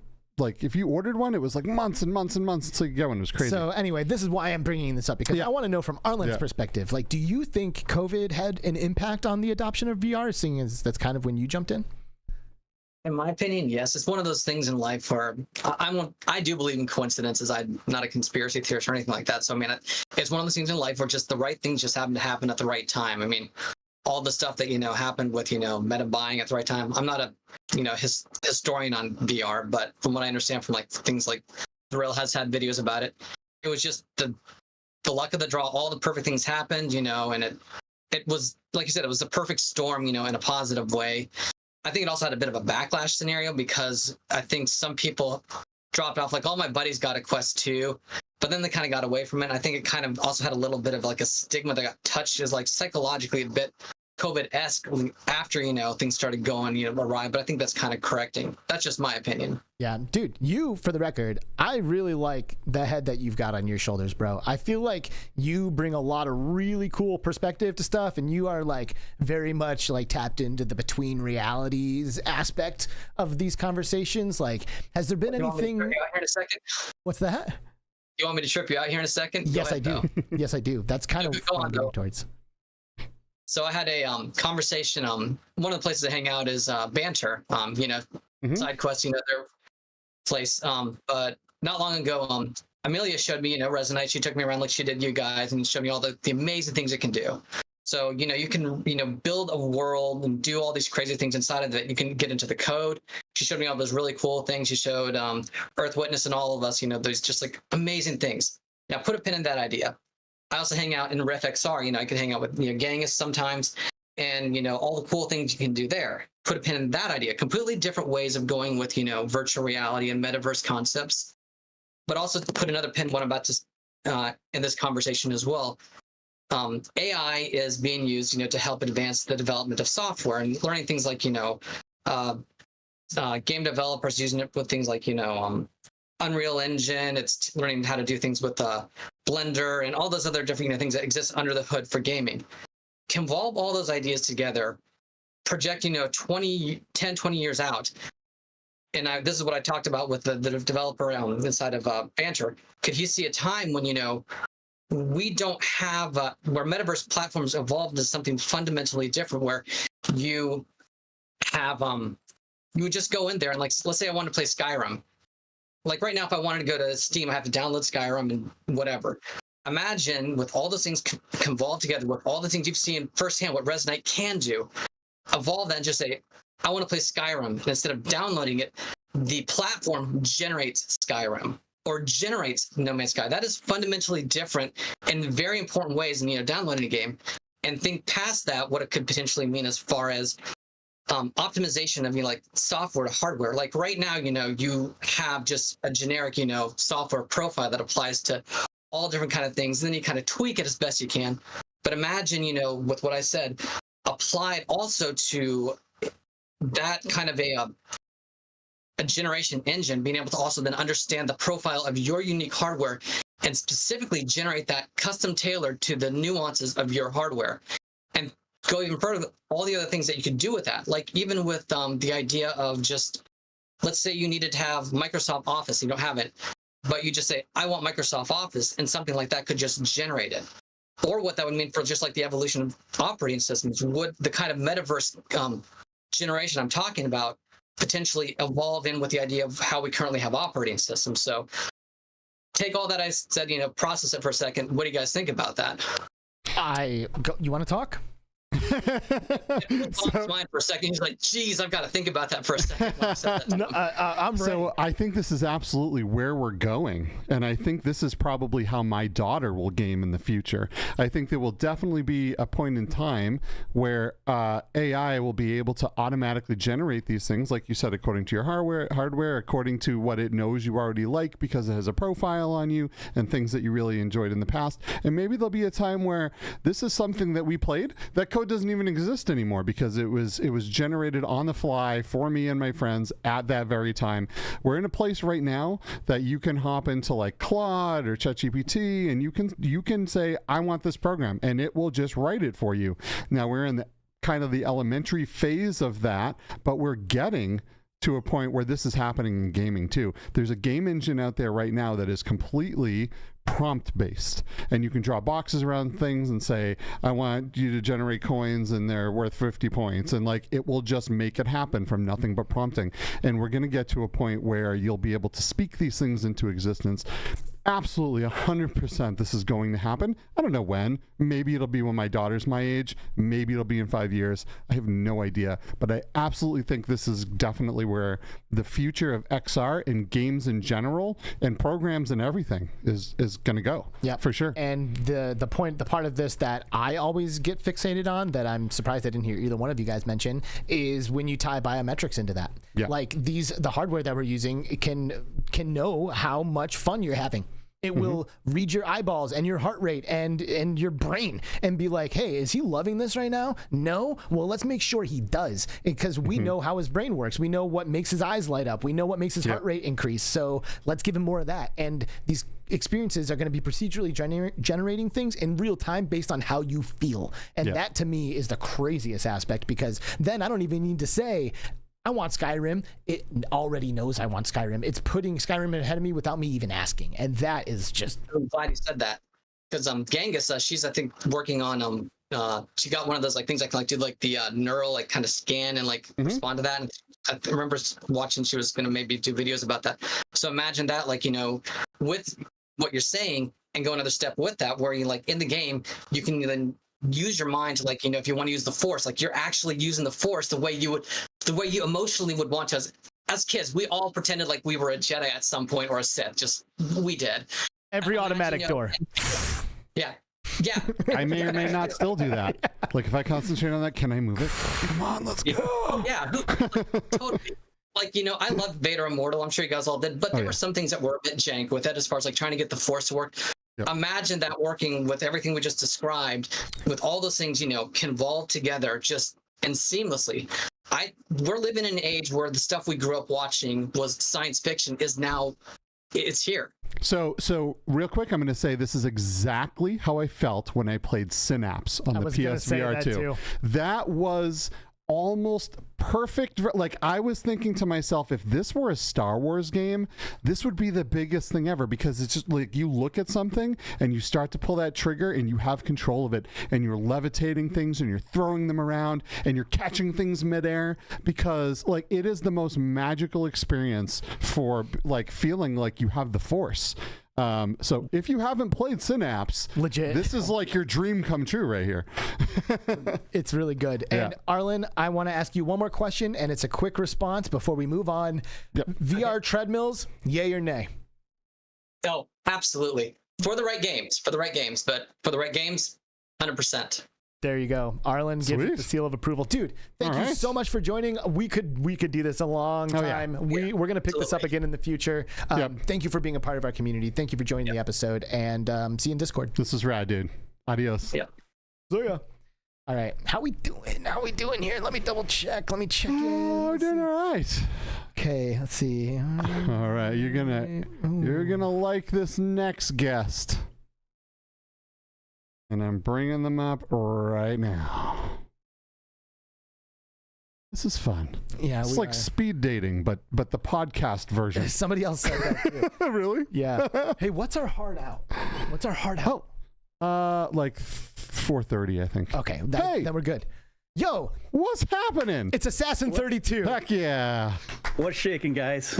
What's happening, brother? Bro, Assassin 32. Man, I'm just having fun. My channel's growing quickly. I hit 1,500 subscribers yesterday. Hey! And gave away a Quest 3 this morning. Nice. So yo, you gave away a Quest 3 this morning? It was pretty cool. I set the goal at 1,500. We'd give it away, and we got there.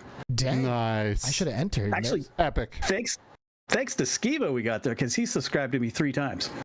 3 times. You're just that worth it. Which I appreciate. Oh my God. Wow, what a move. Let's go. That was a mic drop right there if I ever seen one. What a move, dude. Go buy yourselves a Between Realities mug, people. You can see clearly that you are making a mistake in life if you don't have one.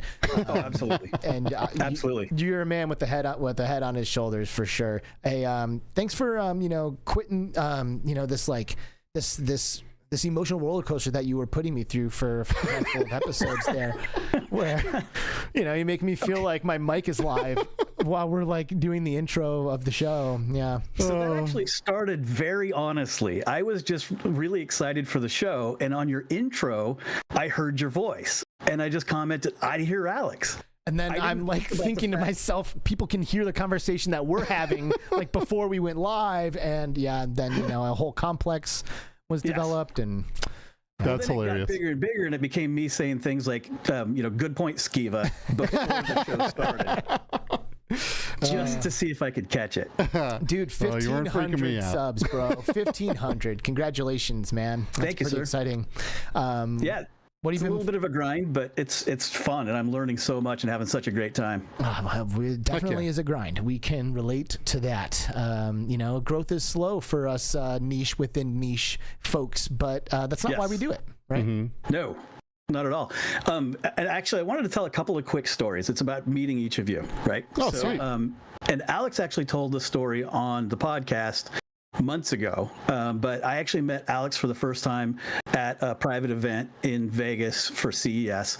He didn't know who I was, but he read my shirt. This one. Yeah. Got my name on there. So we connected, we met a little bit, and he asked me what my goal was for YouTube. And I said, I want to be Content Creator of the Year. And he said, how many years? And I said, 5 years from today. And then he said the coolest thing, it'll almost put a tear in my eye. He said, I want to hand you that award on stage. Yeah, baby. What a great way to... That's so funny. That's amazing. You've been the I love guy that. ever since. And then for Skiva, here's my quick Skiva story. At the Losers Bar at the MGM in Vegas this year, I'd had a few to drink because... Yeah, we all did. Eric and Todd were handing me Long Island iced teas and Jaeger bombs all night long. So I go to introduce Skiva to Goddess Robin from Total VR Gaming, but I messed up everything I said. So I said, this is Skiva from the Beyond the Realities podcast. And he goes, between. And I said, and he's one of the founders of Impact Laboratories. He's like, that's not it either. But it was so much fun. Bro, for the record, People say beyond realities more often than they say between. Yep. Like it's like what is it? Like what do they call it? Like I don't know, one of those like Mandela effects or something like that. Like I swear, like that's where everybody's brain goes. And maybe it's because Kaz and Sherry's sign off has been we'll see you beyond reality for so long, you know? But everybody says beyond realities, and so often to the point that I don't even take it personally. I'm like, oh, it's actually between realities. Because for the record, between realities is a way better name than beyond realities. Like in my opinion, it really like right up the middle, like right on the kisser with between realities. But beyond realities, I'm pretty sure that was even on our list of names to consider when we were starting this. I think you're right. Yeah, but I mean, we're like, no, between realities. But dude, I'm glad you told that story about us meeting, because that moment for me was incredibly exciting. You know, like absolutely, dude. I get to meet people who I like know, like I've seen their face and I recognize them. I get to meet those people all the time. Like, you know, there's plenty of people who are in our community who have channels, who I've watched content for years, who I haven't had a chance to meet yet. But when I do, it's gonna be like, hey, there's my guy. What's up? I already know you. You know, so like the fact that we were talking for a while and like, you know, we're just having like a normal, natural conversation, and then I happen to glance down at your shirt and see that it says Assassin 32 on it, like that was an amazing moment for me, because I was like, oh my god, I know you, dude, like Assassin 32, what the hell? And it was just like so exciting. I love the opportunity to meet people like yourself who and now you're out there, you're on camera, you're doing the whole damn thing, you know. But it was a really cool moment for me. I appreciate it. Heck yeah. I'll tell you, my first CES, I walked into a room and all of my VR idols were in the room. And that was a little bit much. What room was that? When was this? That was at Losers at MGM. Oh, nice. 2 years ago. Nice. And I met J-Brat there. And the funny part about meeting J-Brat there is we live 30 minutes apart. Oh, and, that's awesome. you know, now we hang out all the time. But that was where I first met him. And the really interesting part was watching my VR heroes all talking to each other going, hey, that's Assassin 32. Because they knew me from chat. Yeah. And none of them had ever met one of their subscribers before. That's awesome. So COVID kept everyone from meeting. So it was kind of a weird vibe where I'm geeking out over them and they're in an odd way geeking out over me, which is just stupid. Dude, we are all in the same boat, bro. Like that is the beautiful thing about our community. Like it doesn't matter if you're a YouTuber with 1 million subscribers, if you're a developer with the most popular VR game, or you're just some guy who likes it, who subscribes to this stuff. Like we are literally all in the same boat. And it means a lot to everybody when we had the opportunity to get together in real life, connect and do stuff, you know, because we all love this thing. So I think beautiful. I think the moment, like whenever I see you in chat, I always think of the same point in time, and that was at so every year we throw a party in Las Vegas at CES. It's like the XR industry after party, and it is a freaking blast. But you were there, and we all gave you like the most epic hug in the world. It must have been like 20 people getting in on that hug, which was absolutely hilarious. And so that's immediately where my brain goes when I see Assassin 32. Is just that insane hug. For me, that was insane because I'm standing there talking to Jasmine, and I just kind of said, man, this is great. I just hugged Eric Masher. And she goes, so that was cool? And I said, yeah. And about 2 seconds later, Todd comes over and he hugs me. And then I kind of laughed. And then like 2 people come over and give me a group hug. And then before you know it, it's like everybody, like Scott Alden's over there. I mean, just like the room was hugging me all at the same time. And then another cool like tearjerker moment is everybody disperses and Jasmine's looking at me and I go, you forgot one person. And she goes, who? And I said, you. And she gave me a hug, and it's like, this is like the greatest story of my life. It's amazing. Which is funny because Jasmine is not a hugger. She does not like to hug people. Give her a couple of drinks. You got one of the few, buddy. Give her a couple of drinks. You can loosen Jasmine up with a drink or two. But now the cool part is every time she's doing something and I'll comment just hugs. That's all I have to comment, and I get a really great response back. Nice. And I love that. The VR community is just amazing that way. It really is. And dude, I had such a similar experience when I went to OC6. Like I went to OC6 and I knew nobody, and nobody knew me. Like I wore a t-shirt that had my name on the front and the back, so it didn't matter where you saw me from, like you could see my my name. And I walk into this like breakfast that E- found me on Eric Hartley. He found me on Twitter because I like, was like saying that I was going to Oculus Connect 6, and he's like, hey, VR creators breakfast, you're invited, come on out. And I was like, hell yeah, I'm there. And I show up at this breakfast, and it's Mike from VRO, Tyriel Wood, Kaz and Sherry, PSVR Frank, like all of these creators that were like a big deal, and like all of a sudden I'm sitting there at the table, just some no name dude, and I was like, what the hell? I think Thrill Seeker was there, and Zen Talk, and it was just huge. This is one of the best things that ever happened to me. Well, it wasn't at the time, but now I like it.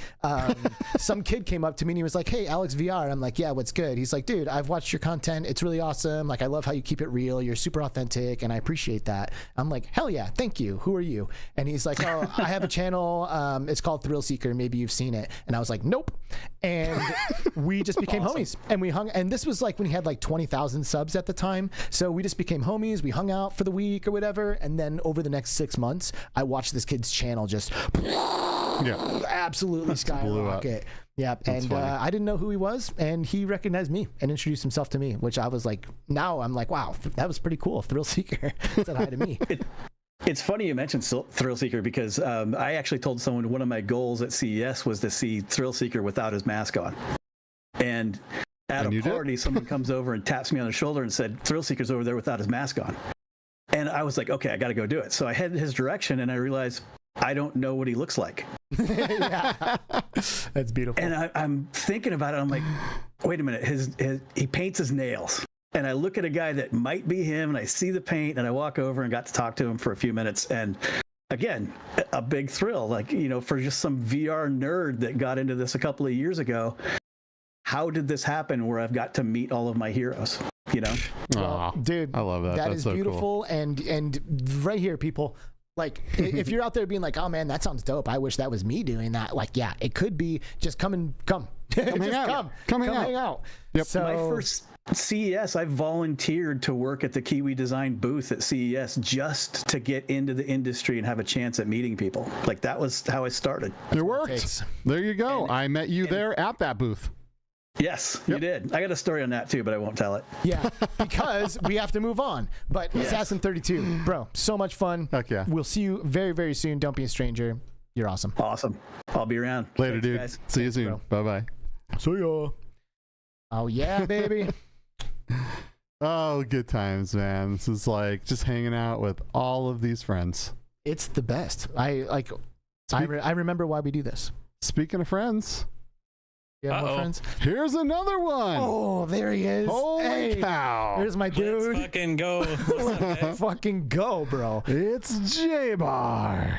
This took you a while to get to me, Skiva. I poured this at the beginning, and now, cheers to you guys. Beer and headshots. I'm surprised I'm still standing. Beer and headshots. There's so many people that signed up for this. I'm like I'm still trying to figure out what we're going to be able to get through. We're doing it.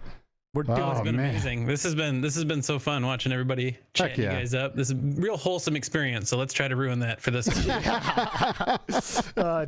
Oh man. Oh, I love it. J-Bar. That's awesome. Man, we've got something, don't we? Me and you. We got a little. Well, there's something there. I don't know if it's sexual. I don't know if it's physical or both. Something's going on between us. Is it the Midwest? Is it the Midwest? Roots. Is it the Midwest upbringing? Is That's that what it is? Gotta be it. We stick together around here, right? Yeah, we do. Yeah. Man, one of my honestly maybe my favorite moment from what was it? AWE. I had been drinking that night, and we hear about this house party out in the middle of nowhere. I get into an Uber, like already messed, like I'm super wasted. And I get to this party at that party, they're kicking everybody out because it's like all too loud and it's like in this middle of this residential area or whatever. All the neighbors are complaining and the cops are showing up. I pour out of this Uber and the first thing I see is J-Bar. And I like lock in on him and he looks at me and I'm like looking at him and he looks at me. And then I just tied up with the guy. And before I knew it, we were wrestling. And I was like, oh, he knows how to wrestle. And then we were grab your leg and everything. Yeah, we were like, oh, we were like in the middle of the street. And I'm screaming. And Skiva comes out of this house. And he's like, oh, God, we got to get out of here. I'm like, I'm getting out of here. Skiva bails. He's gone. I'm left on the streets with J-Bar. We're tied up. We got you home, though. We made it home. I don't know how, I just knew. I looked at him. I'm like, he's a warrior. Oh, we had it. We had it. That was a good time. Oh god. Oh, that's amazing. And I mean, he's a dude who has built his content career doing cardio, right? Running on treadmills like for hours at a time. Man, it's helped the endurance. I'm still, I don't know, sometimes I'm still flabbergasted. I don't see like everybody using them, which I get it. It's not for everybody, but I was never a cardio person unless I was like running towards a bar or something like that. So, when you're doing it in gaming, right? Like that sucked me right in. So it's like you don't even notice it's a workout anymore. So yeah, it's a good time. You are like you're still in it. You're still loving it. Like you're not like, oh god, I'm the treadmill guy now. I got to do all my gaming sessions on this thing. No, none of it feels forced, man. Like I've gotten that question before, and I mean, I've had nights where I'm like, you know what, maybe I'm not in it. Right now maybe I don't want to like exercise, but it's like as soon as I start, like I've learned that I just got to start doing it. I'm in love within the first 5 minutes, and then it's like I don't even realize how hard I'm working, and I'm just having a good time from there. So yeah, I'm still 100% in on the VR locomotion stuff. That's so good. I mean, I'm incredibly bearish on the VR treadmills, to be frank about it. I mean, it's not the only thing, but VR treadmill, I'm like, I don't know. I just don't think it's for me. Like, was there like an acclimation period where like at first it was weird, and then you like figured out like a flow and a rhythm with it? Or that's exactly where I think like the major gap is with those things, right? Because it's a huge gamble to buy one of those for yourself and not know whether or not you're going to like it or want to stick with it, but you have to stick with it in order to like it, so it's like it's got a very like inverse kind of a problem where I would say it probably took me maybe a month total of playing a few times a week where I like started really hitting a certain stride on it, and like now I can just hop on them and I start running, and it's like it feels good. So it's definitely one of those you have to put the time in, but once you do, like I've just nothing but gains from there. Nice. So, I don't know, like we've been kind of just like improvising this whole thing, but I do actually kind of want to talk about locomotion with you a little bit, because it's not often that somebody spends as much time in an alternative locomotion solution as you do. Obviously, locomotion in VR is a huge problem. Like, do you think treadmills solves motion sickness? Do you see this as a like a viable path forward in the VR space? Like let's start there.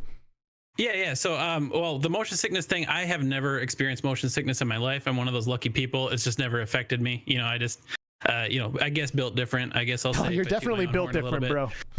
So, but I have heard from other people. I've got a lot of people that have ended up purchasing them after kind of seeing my content, and they talk to me about it. And they say it does help with motion sickness, right? The whole point of motion sickness is it's a disconnect between what your brain thinks you should be doing and what your body is physically doing. So if your body is physically doing something when it thinks it's doing something, you kind of help bridge that gap a bit. So I've heard, I've heard that it's helped people.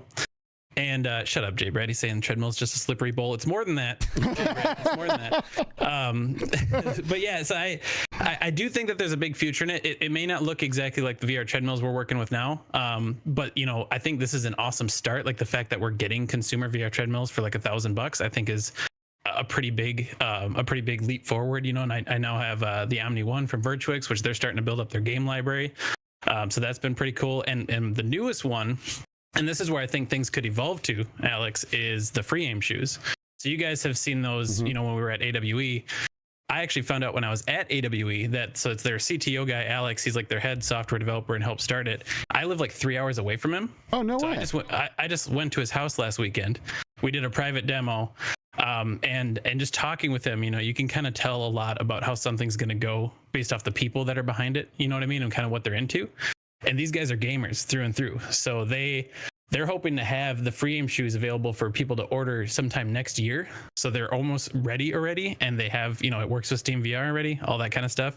But their goal in the future is to make them incredibly agile. They want you to be able to sprint on them. They want you to be able to jump and like strafe super. So imagine that, mini treadmills on your feet, and you can just start moving. And they're even talking about adding in large language models so that it'll learn your natural gait and the way you walk. So then you eliminate a bit of that learning curve on how to use the product when it learns how to use you in a way, right? So wow, that's cool. I'm so excited for that future of it. I'm all in with those guys, and I should be getting a pair in a couple months. So nice. I'm excited to do a lot. Man, I'm excited for that future too, because so when I watched the movie Ready Player One for the first time, they had like a futuristic version of the Infinideck, right? Which is like a treadmill that you can run in any direction. Now that product actually exists, but doesn't work quite as good as they portrayed in that movie. But I do look forward to a day when we have a really solid locomotion system that doesn't feel forced or doesn't feel unnatural, right? So I definitely, those shoes that we saw, those are the ones that we saw at AWE, correct? Yep, absolutely. Those look so cool. Those look so cool. Oh, yeah. And I look forward to a day where those are affordable and you just put them on and you just go. And you don't have to think about it, and you don't have to like learn how to walk in them, and it just feels natural. I think that'll be an absolutely amazing. But then the problem time. is going to be like, well, now I want to dive and take cover, and I want to go prone, and I want to roll around on the floor. But I mean, I think eventually that will be solved. Yeah. Right? I get that. I get those comments so much about people like, well, you can't go prone on the treadmill. I was like, okay, well, if you're ever in like an actual life situation, you're not really going prone all that often. You're not like instantly dropping to the floor every 4 seconds like you're in Call of Duty, right? So it's like, you know, I like to give it a little bit of leeway on the kind of the ridiculous stuff like rolling and going prone, because physically you're not going to be doing that all the time in those environments. I want to know how many of those people actually drop to the floor 100 times while they're gaming and go prone. Right. I would be willing to bet they're full of crap. They're absolutely full of shit. Yeah, whatever. Absolutely. Don't make me get the Onward community in here. They'll have their way with all. They're both of you guys. they're a little different. Dead now, isn't it? Like, I mean, they're bleeding out. Now they're all getting behind Tier 1 direct action right now. I heard about that. Yeah, I heard about that. They are. J Brat, I want to talk to you for 100 years, but we're not going to. J Brat. What the hell did you just call me? Or J Brat. J Bar.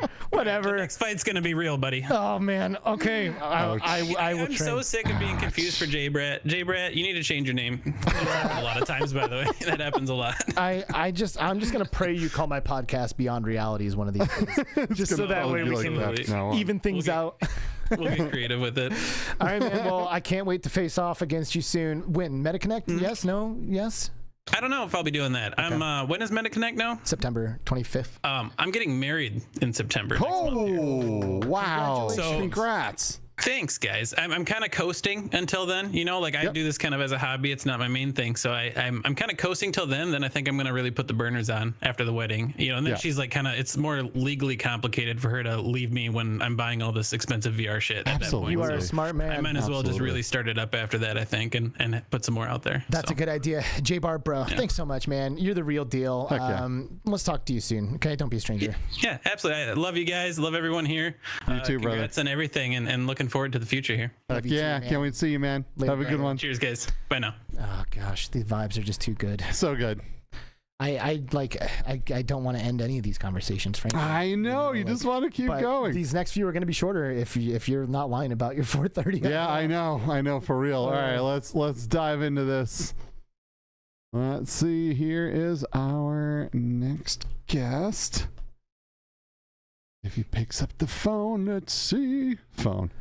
Hey, Heroku. Hi. Yo. What's happening, dude? How's it going? It's going pretty well. How about yourself? It's going pretty good. It's been a nice little Friday. Nice. We're having fun. That's amazing. I hope you are. I hope you haven't been like biting your nails too hard waiting for your turn to pop up here. Nah, I just don't have any nails left. Dude, it's so awesome to have you. It's so awesome to know you. I feel like I just was introduced to you like, I don't know, what was like two weeks ago or 3 weeks ago, something like that. Like last Monday. Yeah, right? Like very, very recently. And now here you are popping up on my podcast. It's awesome.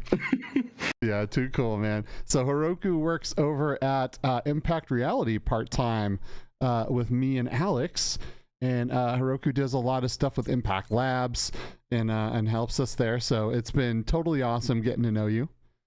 Yeah. How did you get involved with Impact Labs? Actually, I started in I want to say November. I joined Impact Labs and I started playtesting, and then I, tried to become a mod, and then I guess recently I got noticed and you guys wanted to hire me, and I wasn't going to turn it down. Okay, but how do you find something like Impact?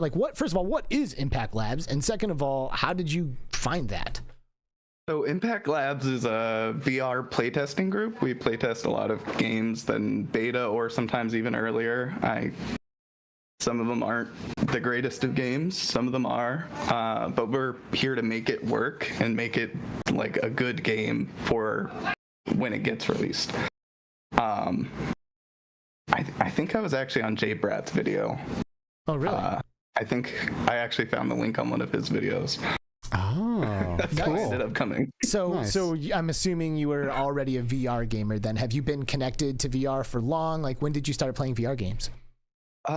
So I retired from the military last March, in March of 2023. And then I had the Quest 2, like the Oculus Quest 2 64 gigabyte. Just absolute face eater. And I was messing around with that. I just couldn't get into it. And then I seen the Quest 3 coming out and I got that. And immediately, like, as soon as I bought the Quest 3, I started seeing a lot of VR videos and Jay Brad's videos kept popping up. And then I seen the link and I was like, you know what? What better way to get into VR than playtesting random games? Dang, so you got into playtesting like relatively quickly after getting into VR gaming. Yeah, absolutely. Man, that's pretty cool. Doing the Lord's work. Because like it's hard to find just like really good VR games, and you just jump straight into the trenches. Yeah, everybody's like, these games are so great, and I'm like, I don't know what to gauge it on because I didn't really playtest or play any of these other games. I just went straight to playtesting, and these are my references. Dang. By the way, thank you for your service. Forgot to mention that. Thank you. Appreciate Thank you so much. Second of all, so what do you gravitate towards in VR? Like, what are your favorite types of experiences right now? So I guess it's everything right now, really. I really enjoy VR as a whole. Like, everything that I've done so far in VR is still mind-blowing to me. Like, even just doing like meetings in VR, I still think that's incredible. Like, small things like that are still mind-blowing to me. So every VR game I've played, I've found something I enjoyed about it because it's really cool.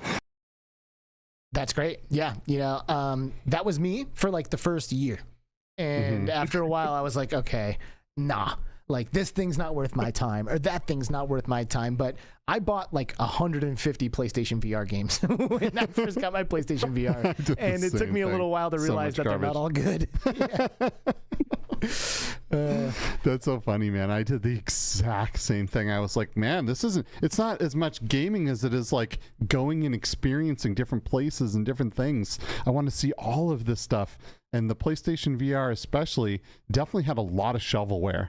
Right, so we ended up in a lot of crappy experiences, but it didn't turn us off. Here we are.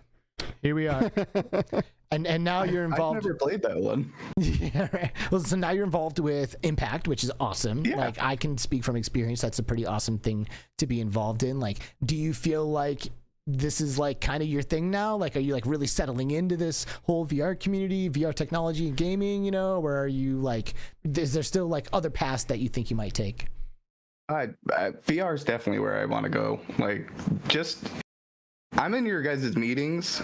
I don't have anything to say because none of it's for Impact Labs, really. But like, I'm sitting there listening to you guys talk, and I'm like, wow, there's so much work that goes into the background of all of what you guys are doing, and including the VR games. Like, there's so much in the background, and it's so awesome to see from both sides of it.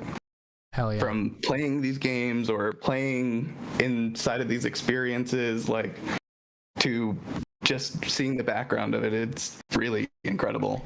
Well, it's amazing to have you be a part of it. I'm really glad that we've had the opportunity to get to know you, and now you're a part of Impact, and now you're a part of the Between Realities community. Heck like, yeah. Things could be a lot worse. You could be hanging out with, you know, things could be worse. Like, you got yourself a good crew, I think. So thanks for joining us and being a part of this. Thank you. Absolutely. We're going to get rid of you because we're running out of time. But awesome to see you, man. Yeah, absolutely. Later, Haruku. See you in the next company meeting, bro. Heck yeah, dude. Adios, dude. Bye. Later. Oh, that was fun. All right. Very cool. All right, we only got 2 left. I think we're going to pull this off. All right. I think we're going to pull it off. Dude. All right, let's go. Next guest incoming. Woo! Let's see. Oh my goodness, it's a spaceman. Oh, hello, spaceman. What's up, dude? This is Kevin Cherryman. And Kevin may or may not have audio. Let's see. Hey, Kevin. Can you hear us? He doesn't hear us? No, I don't think he does. He's not saying anything. Hey, hello. Can you hear you us? guys hear me? Oh, we hear you. We hear you. You can't hear us. Yeah, for some reason, I can't hear you. I don't know why. Oh, all right. Oh, this is terrible. I'm going to hear you. I guess I can hear you kind of in a delay. Oh, there's no way. Oh, yeah. All right. So listen on this delay here. We are going to move on to the next guest, but you can figure out how to switch this over. All you got to do is right click on the little speakers at the bottom of your Discord and select your correct speakers, and we will come back to you. All right. I guess I can. Cool. All right. Bye for now. Do it. Do it. Do it. Move. Well, we almost made it through the show without audio issues. So close. Right. He had half of it working. We'll try to get Kevin back. All right. Yeah, we'll try right after. All right. Let's see. Let's find our last guest here, or maybe second to last guest. Man, this has been so much fun. Dude, yeah, this is great. Like, we could do this for a long time, I think. Like, you can do like a 4 or 5 hour episode and just like really sink into some of these conversations. I know. It's so hard to keep There's been so many people, like, I mean, pretty much everyone, right? You just want to like settle back and just do a whole episode. Yeah. Everyone has so much like different perspective to offer and so many things to talk about. And frankly, these people are all our friends. You know? Yeah. It's the best. Yeah. Yeah. We're very lucky, dude. Things could be worse for us. For sure. That's for sure. For sure. All right. So this last guest here, I wasn't originally friends with on Discord. So I am just pinging him now that things are going. All right. He says we're good to go. So let's give him a call and see what we're in for next. Whew. Hello to Mr. Darius Clark. How's it going? All right. I don't think we can hear you either. Okay. Oh wait, we can hear you. Oh wait. Can you hear me? Oh yeah, we hear you. Oh good. You sound kind of far away, but we can hear you. Let me move my microphone a little closer then. Glad that you have time for me today. Yeah. So how are you? I'm doing well, busy. I'm also a high school teacher. We're just getting ready for the students starting this year. Oh, cool. All right, on. What do you teach? I teach how to develop with Unity for game design and programming. Wow, that's awesome. So you're teaching our future gamers? Do you teach at all like how to develop in VR? I do, actually. All right. High school, but for college age students. Sweet. So, I mean, because we just on our last episode, actually, we were talking about like VR and education. Mm-hmm. We've had people who are educators in the VR space on our show before. And also we had Chris Madsen from Engage, who talks a lot about like schools and stuff adopting VR technology and kind of leveraging it and blah, blah, blah. So maybe we can talk about XR and education a little bit. Like, from your perspective as an educator, are you seeing adoption of the technology? Like, are people starting to use VR in schools and classrooms? That's a great question, and I'm not really seeing that. I'm not sure schools are really set up for a whole new medium. They've been designed for the paper-based, and now a little bit more computer screens, and we sort of copied paper, and now web pages are just sort of a copy of paper. And the whole innovation of like young people creating these environmental worlds, even in a 2D environment, hasn't really caught on. It's just not quite, it takes a whole new change, I think, to the system. And schools are known for resisting change in whole school systems. Totally. Yeah. Yeah, we see that. I mean, like my last job was in like enterprise and military simulation training, and you know, I know from experience that like government stuff is slow to adopt and make changes happen. But when there is like a clear value for it, they do make moves. And like, you know, the Air Force has been using VR forever. Like as soon as VR technology became a thing, they were like, oh, we see the use for this and start to leverage it. So hopefully the perception of XR technology will change to the point where people are like, oh, we really see the use for this. Like as an educator, do you see the use case? I think it's the primary killer app actually for virtual reality, just like it was the killer app for training military pilots. The idea of you don't want them to crash the plane in real life. Let's practice that until we get good at it.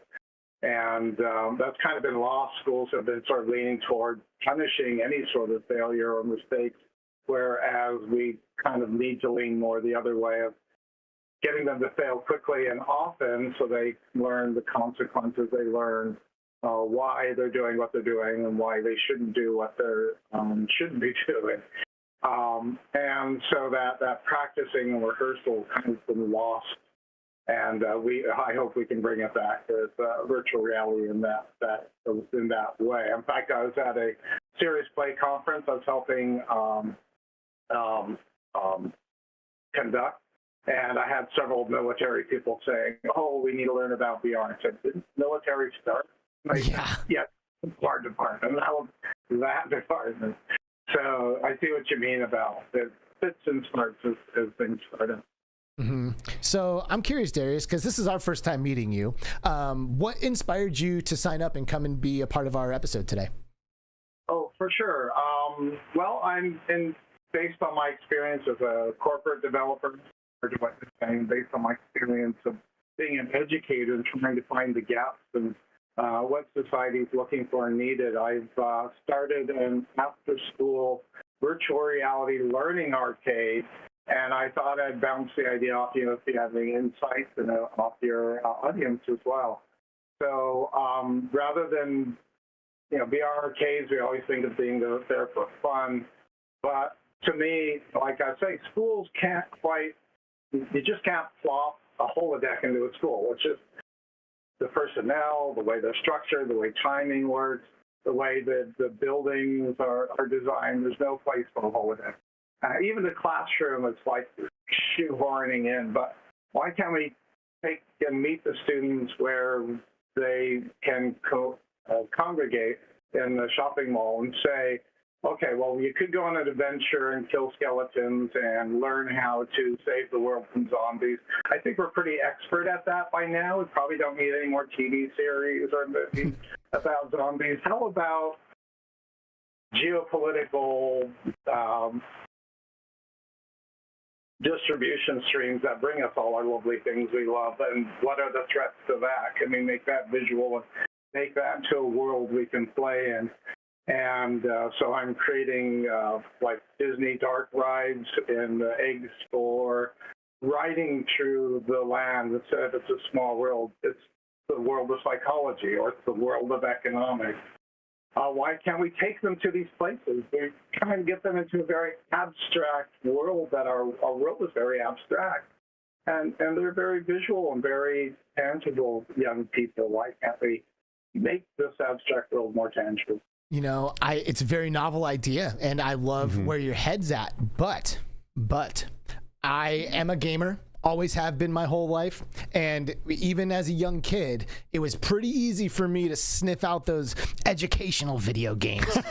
You know what I mean? It was like, I see what these guys are doing. They're trying to make, math a fun, cool game, but well, I'm gonna kill the zombie. I'm gonna counter this for you because you now enjoy going to business meetings in VR and sitting there and feeling like you're with your colleagues and seeing the virtual screens and so I do feel like if someone can do a well enough job at bringing training and education into VR, it could be just as awesome. It's just you just need really good devs to pull this off. It would be awesome. It's not even a matter of whether or not it would be amazing. It's a matter of, can you convince the kids that it's worth their time outside of school instead of killing zombies? But if you have to be at school, right? Imagine being able to do so in a virtual world. That's not what he's saying. He's saying we're going to have a VR arcade for educational experiences. True. So what's your response to some of these pushbacks that we're giving you, or I'm giving you?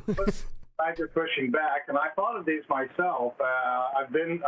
I'm old enough to have been through the edutainment wave, where you're just slapping a veneer on regular education, and I think the answer is, well, in answering the question the kids themselves have, which is, why am I learning this in school? As an educator, even as a programmer before educating, I used to ask kids who are like teenagers, sophomore, junior, seniors, from kindergarten up till now, we've forced you to study mathematics. There's never been a year in your life you have not had to study mathematics.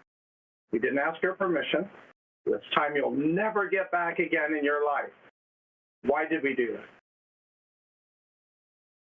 And we forgot to teach them why. We don't have a math appreciation class yet. This is a great response. I think we start telling them why they're learning what they're learning.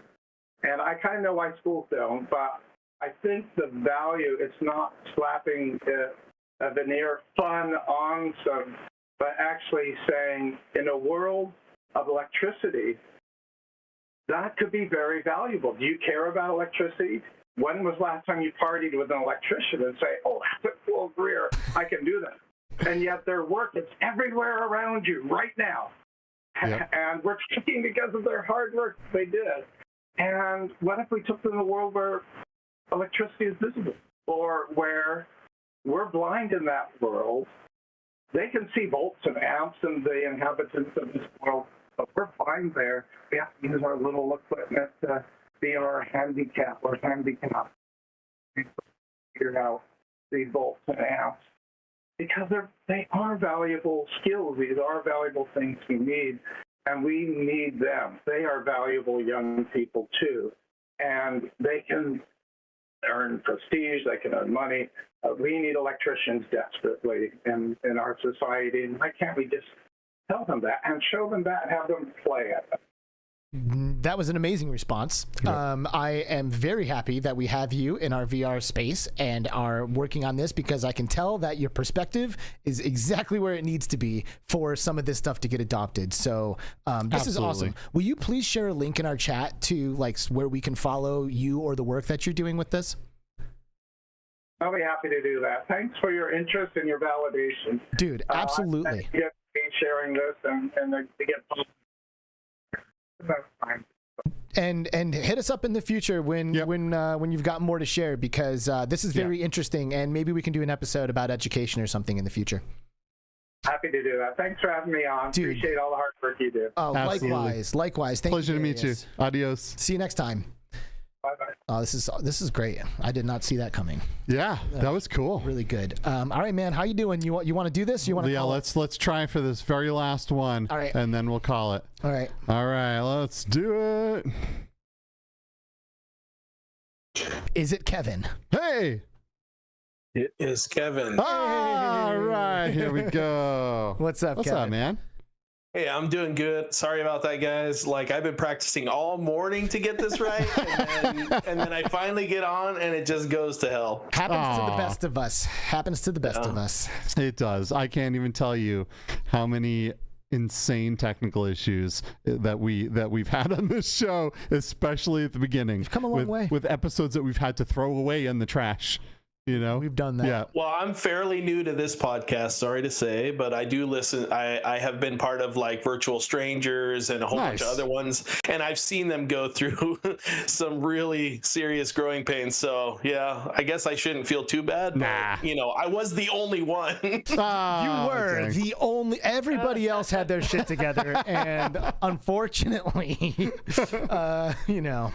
Kevin. Yeah, just kidding, man. Shout out Virtual Strangers, by the way. Yeah. Love those guys. 100%. They are the homies, legitimately. Incredible show, incredible people.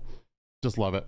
Mm-hmm. Man, we're lucky to be in this space. I think this is my new favorite podcast, though. Oh, there we go. Dude, love it. Well, so a few nights ago, you guys were, maybe a week or two ago, you guys were having some real philosophical discussions. and it really resonated with me. And I'm not a philosophical person, but when you started talking about transferring your consciousness into other places and being there, really being there as a person, I was like, that's it. That's exactly what this is. And that's what I've been searching for. And that's the thing that makes VR real for me. Like, at first it was all games, but now it's not about just games. It's about amazing experiences.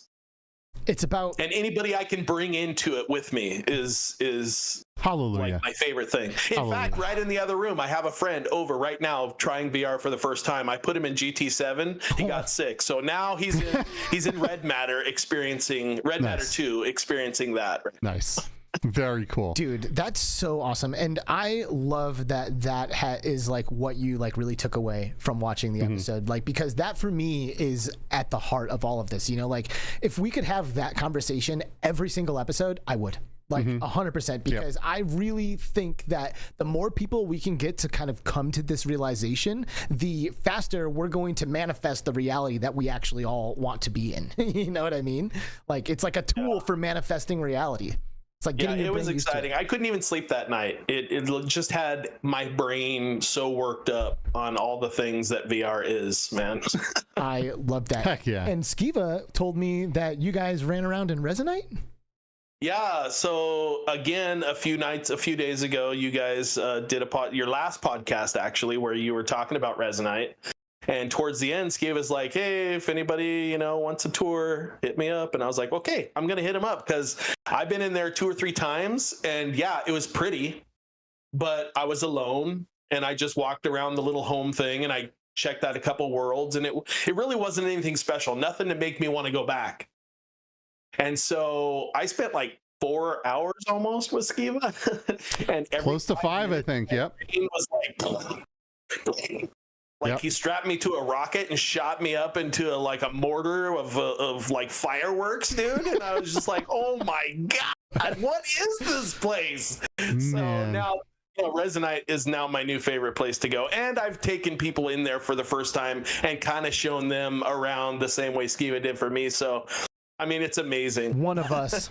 Yeah. One of us. Absolutely. Dude, I'm telling you, that's the one thing Resonate has to work out. Like, you can't like, as a company, you can't bring everyone in there and give them a one-on-one tour. So they have to figure out a way to show people why this is different than VR chat, and why this is different from Rec Room and all of these other platforms, right? Like, people I've heard on Twitter, especially, like, thousands of people that have jumped in there and gone, I don't get it, and have left. And it's because like you can't just find this stuff. Someone has to be there to show you that's already collected things and knows how it works to, like, the tutorial should have you doing some super novel stuff. Yeah. Like, yes, that's what they need to do. They need a tutorial that blows your mind. Yeah. Because otherwise people are going to do what I did. They're going to go in, they're going to look around, they're going to say, boy, this is beautiful, but it's kind of empty and boring. Yeah, I mean, for sure, you need somebody to give you something. Like, you can't go in there like with nothing. Yeah. Like, to me, so Ready Player One was my favorite book, and I do love the movie. It's not nearly as good as the book, but it's pretty awesome. And I thought, man, someday when we have this Ready Player One reality, it's going to be the biggest thing ever. And Resonate is the closest thing to Ready Player One. Like, period. I agree. Right? And it's free. And the entire world isn't in it. And I'm like, what is it like? I feel like sometimes I live in a different universe than everyone else. You need a PC. You do. I say that every time this happens. You do, but so many people, there were a few times where VR chat screwed up, pissed off their community, and all of those people came over to check out what Resonate had to offer. Yeah. And because there was no, like, legit tutorial or, people like really showing people what that platform was capable of, they left and they never came back. And it's like, man, if you go to their website, there's a lot of negative comments because people just don't know anything really about it. If they have the experience I did, they would probably change all those comments. Yeah, 100%. Because a lot of it is just like, they just don't know what to do in there. Nope. They don't. But it was kind of cool because the other day when I took my friend in there after Skiva showed me around, We met up with one of the founders, I guess. I can't remember his name for the life of me right now, but he said he was the one who gave Skiva his tour. Nice. And so was it if Nexlin? you know who that is, yeah. So yeah, Nexlin was one of the first people. The first person was Gearbell. Gearbell. Okay. I just randomly bumped into Gearbell with her water fish swimming avatar, and she melted my brain. Wow. And then the next time I hopped in there, I think I met up with Nexlin, and he showed me more stuff. But yeah. Yeah. So he kind of gave us a little bit of what you did, but nothing close to what you did for me. But my friend was blown away, and now that's his favorite place to go to now. Dude, nice. So you're just like us, man. You're out there like literally spreading the gospel. You're like, oh no, this is it. Yes. This is it, and you just can't help it. You just have to put it in front of everybody. The worst part is when you find people that just have no interest in VR, and there's nothing you could do to change their mind. And I'm like, why? This is the closest you'll ever be to being immortal or a superhero or something that you can just shoot out of your fingertips or your brain and make reality. Like, why aren't you interested in this? In a way, I'm almost glad that those people are there, because I know right away that those are not my people. Like, if I meet someone and they're like, nah, that's not for me, I'm like, okay, you're not my people. And that's okay. You do you, and you have a good life, but I'm not going to waste my time fostering this relationship. There's nobody out there who is going to like really lean in against cell phone technology or television tech. Like, now these things are adopted, and one day that's going to be the case for this tech. So I'm also grateful because we were able to weasel our way into this thing before it got too popular, where the competition was too stiff. So I'm stoked to be here. It's really good. I know you guys have limited time. I just want to give you one small experience of what I'm trying to do for VR. Yeah, bring it. So I work for a big healthcare system, and we had a summit of about 150 people, my direct department, I guess you could say. And everybody had a chance to kind of get up and talk about things they love. Well, I'm sure you can guess what I talked about. Yeah. But when I got up there, I was like, okay, how many people have a tablet right now? Everybody raises their hand, right? I said, it was only a few years ago when people laughed at the idea of a tablet. And now every single one of you have one. I said, that's where these headsets are going. I said, this whole conference we're having right now, for the price, less than the price of one of the tickets it took them to fly us here, we could all have a headset, and we could have all had this same thing, but had way more fun. And it would have cost a fraction of the price, not counting the lodging, the food, everything else that they paid for us to be here. And you know what? Nobody even asked me about it afterwards. And I'm like, what? Yep.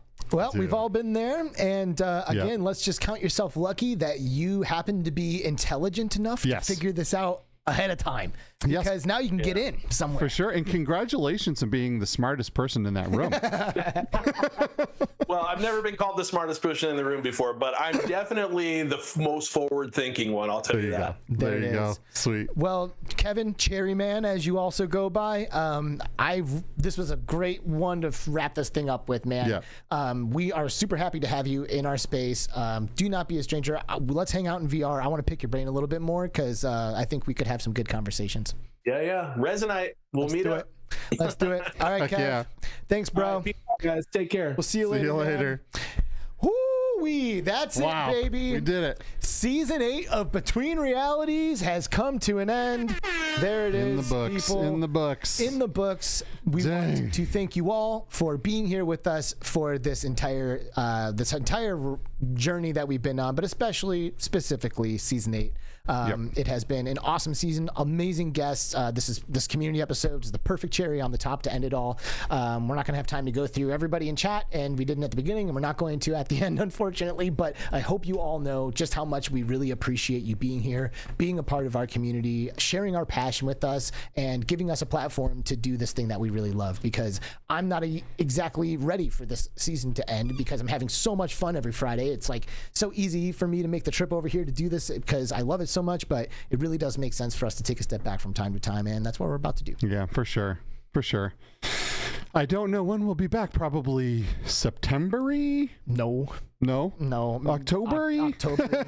Yeah, we'll probably be gone for 2 months, is my guess. That's usually the cadence is a 2-month break. Yep. So probably after Connect. Yeah, after Connect, we'll start to plan things, and we'll probably start booking guests. I'm going to do booking guests a little bit differently this season.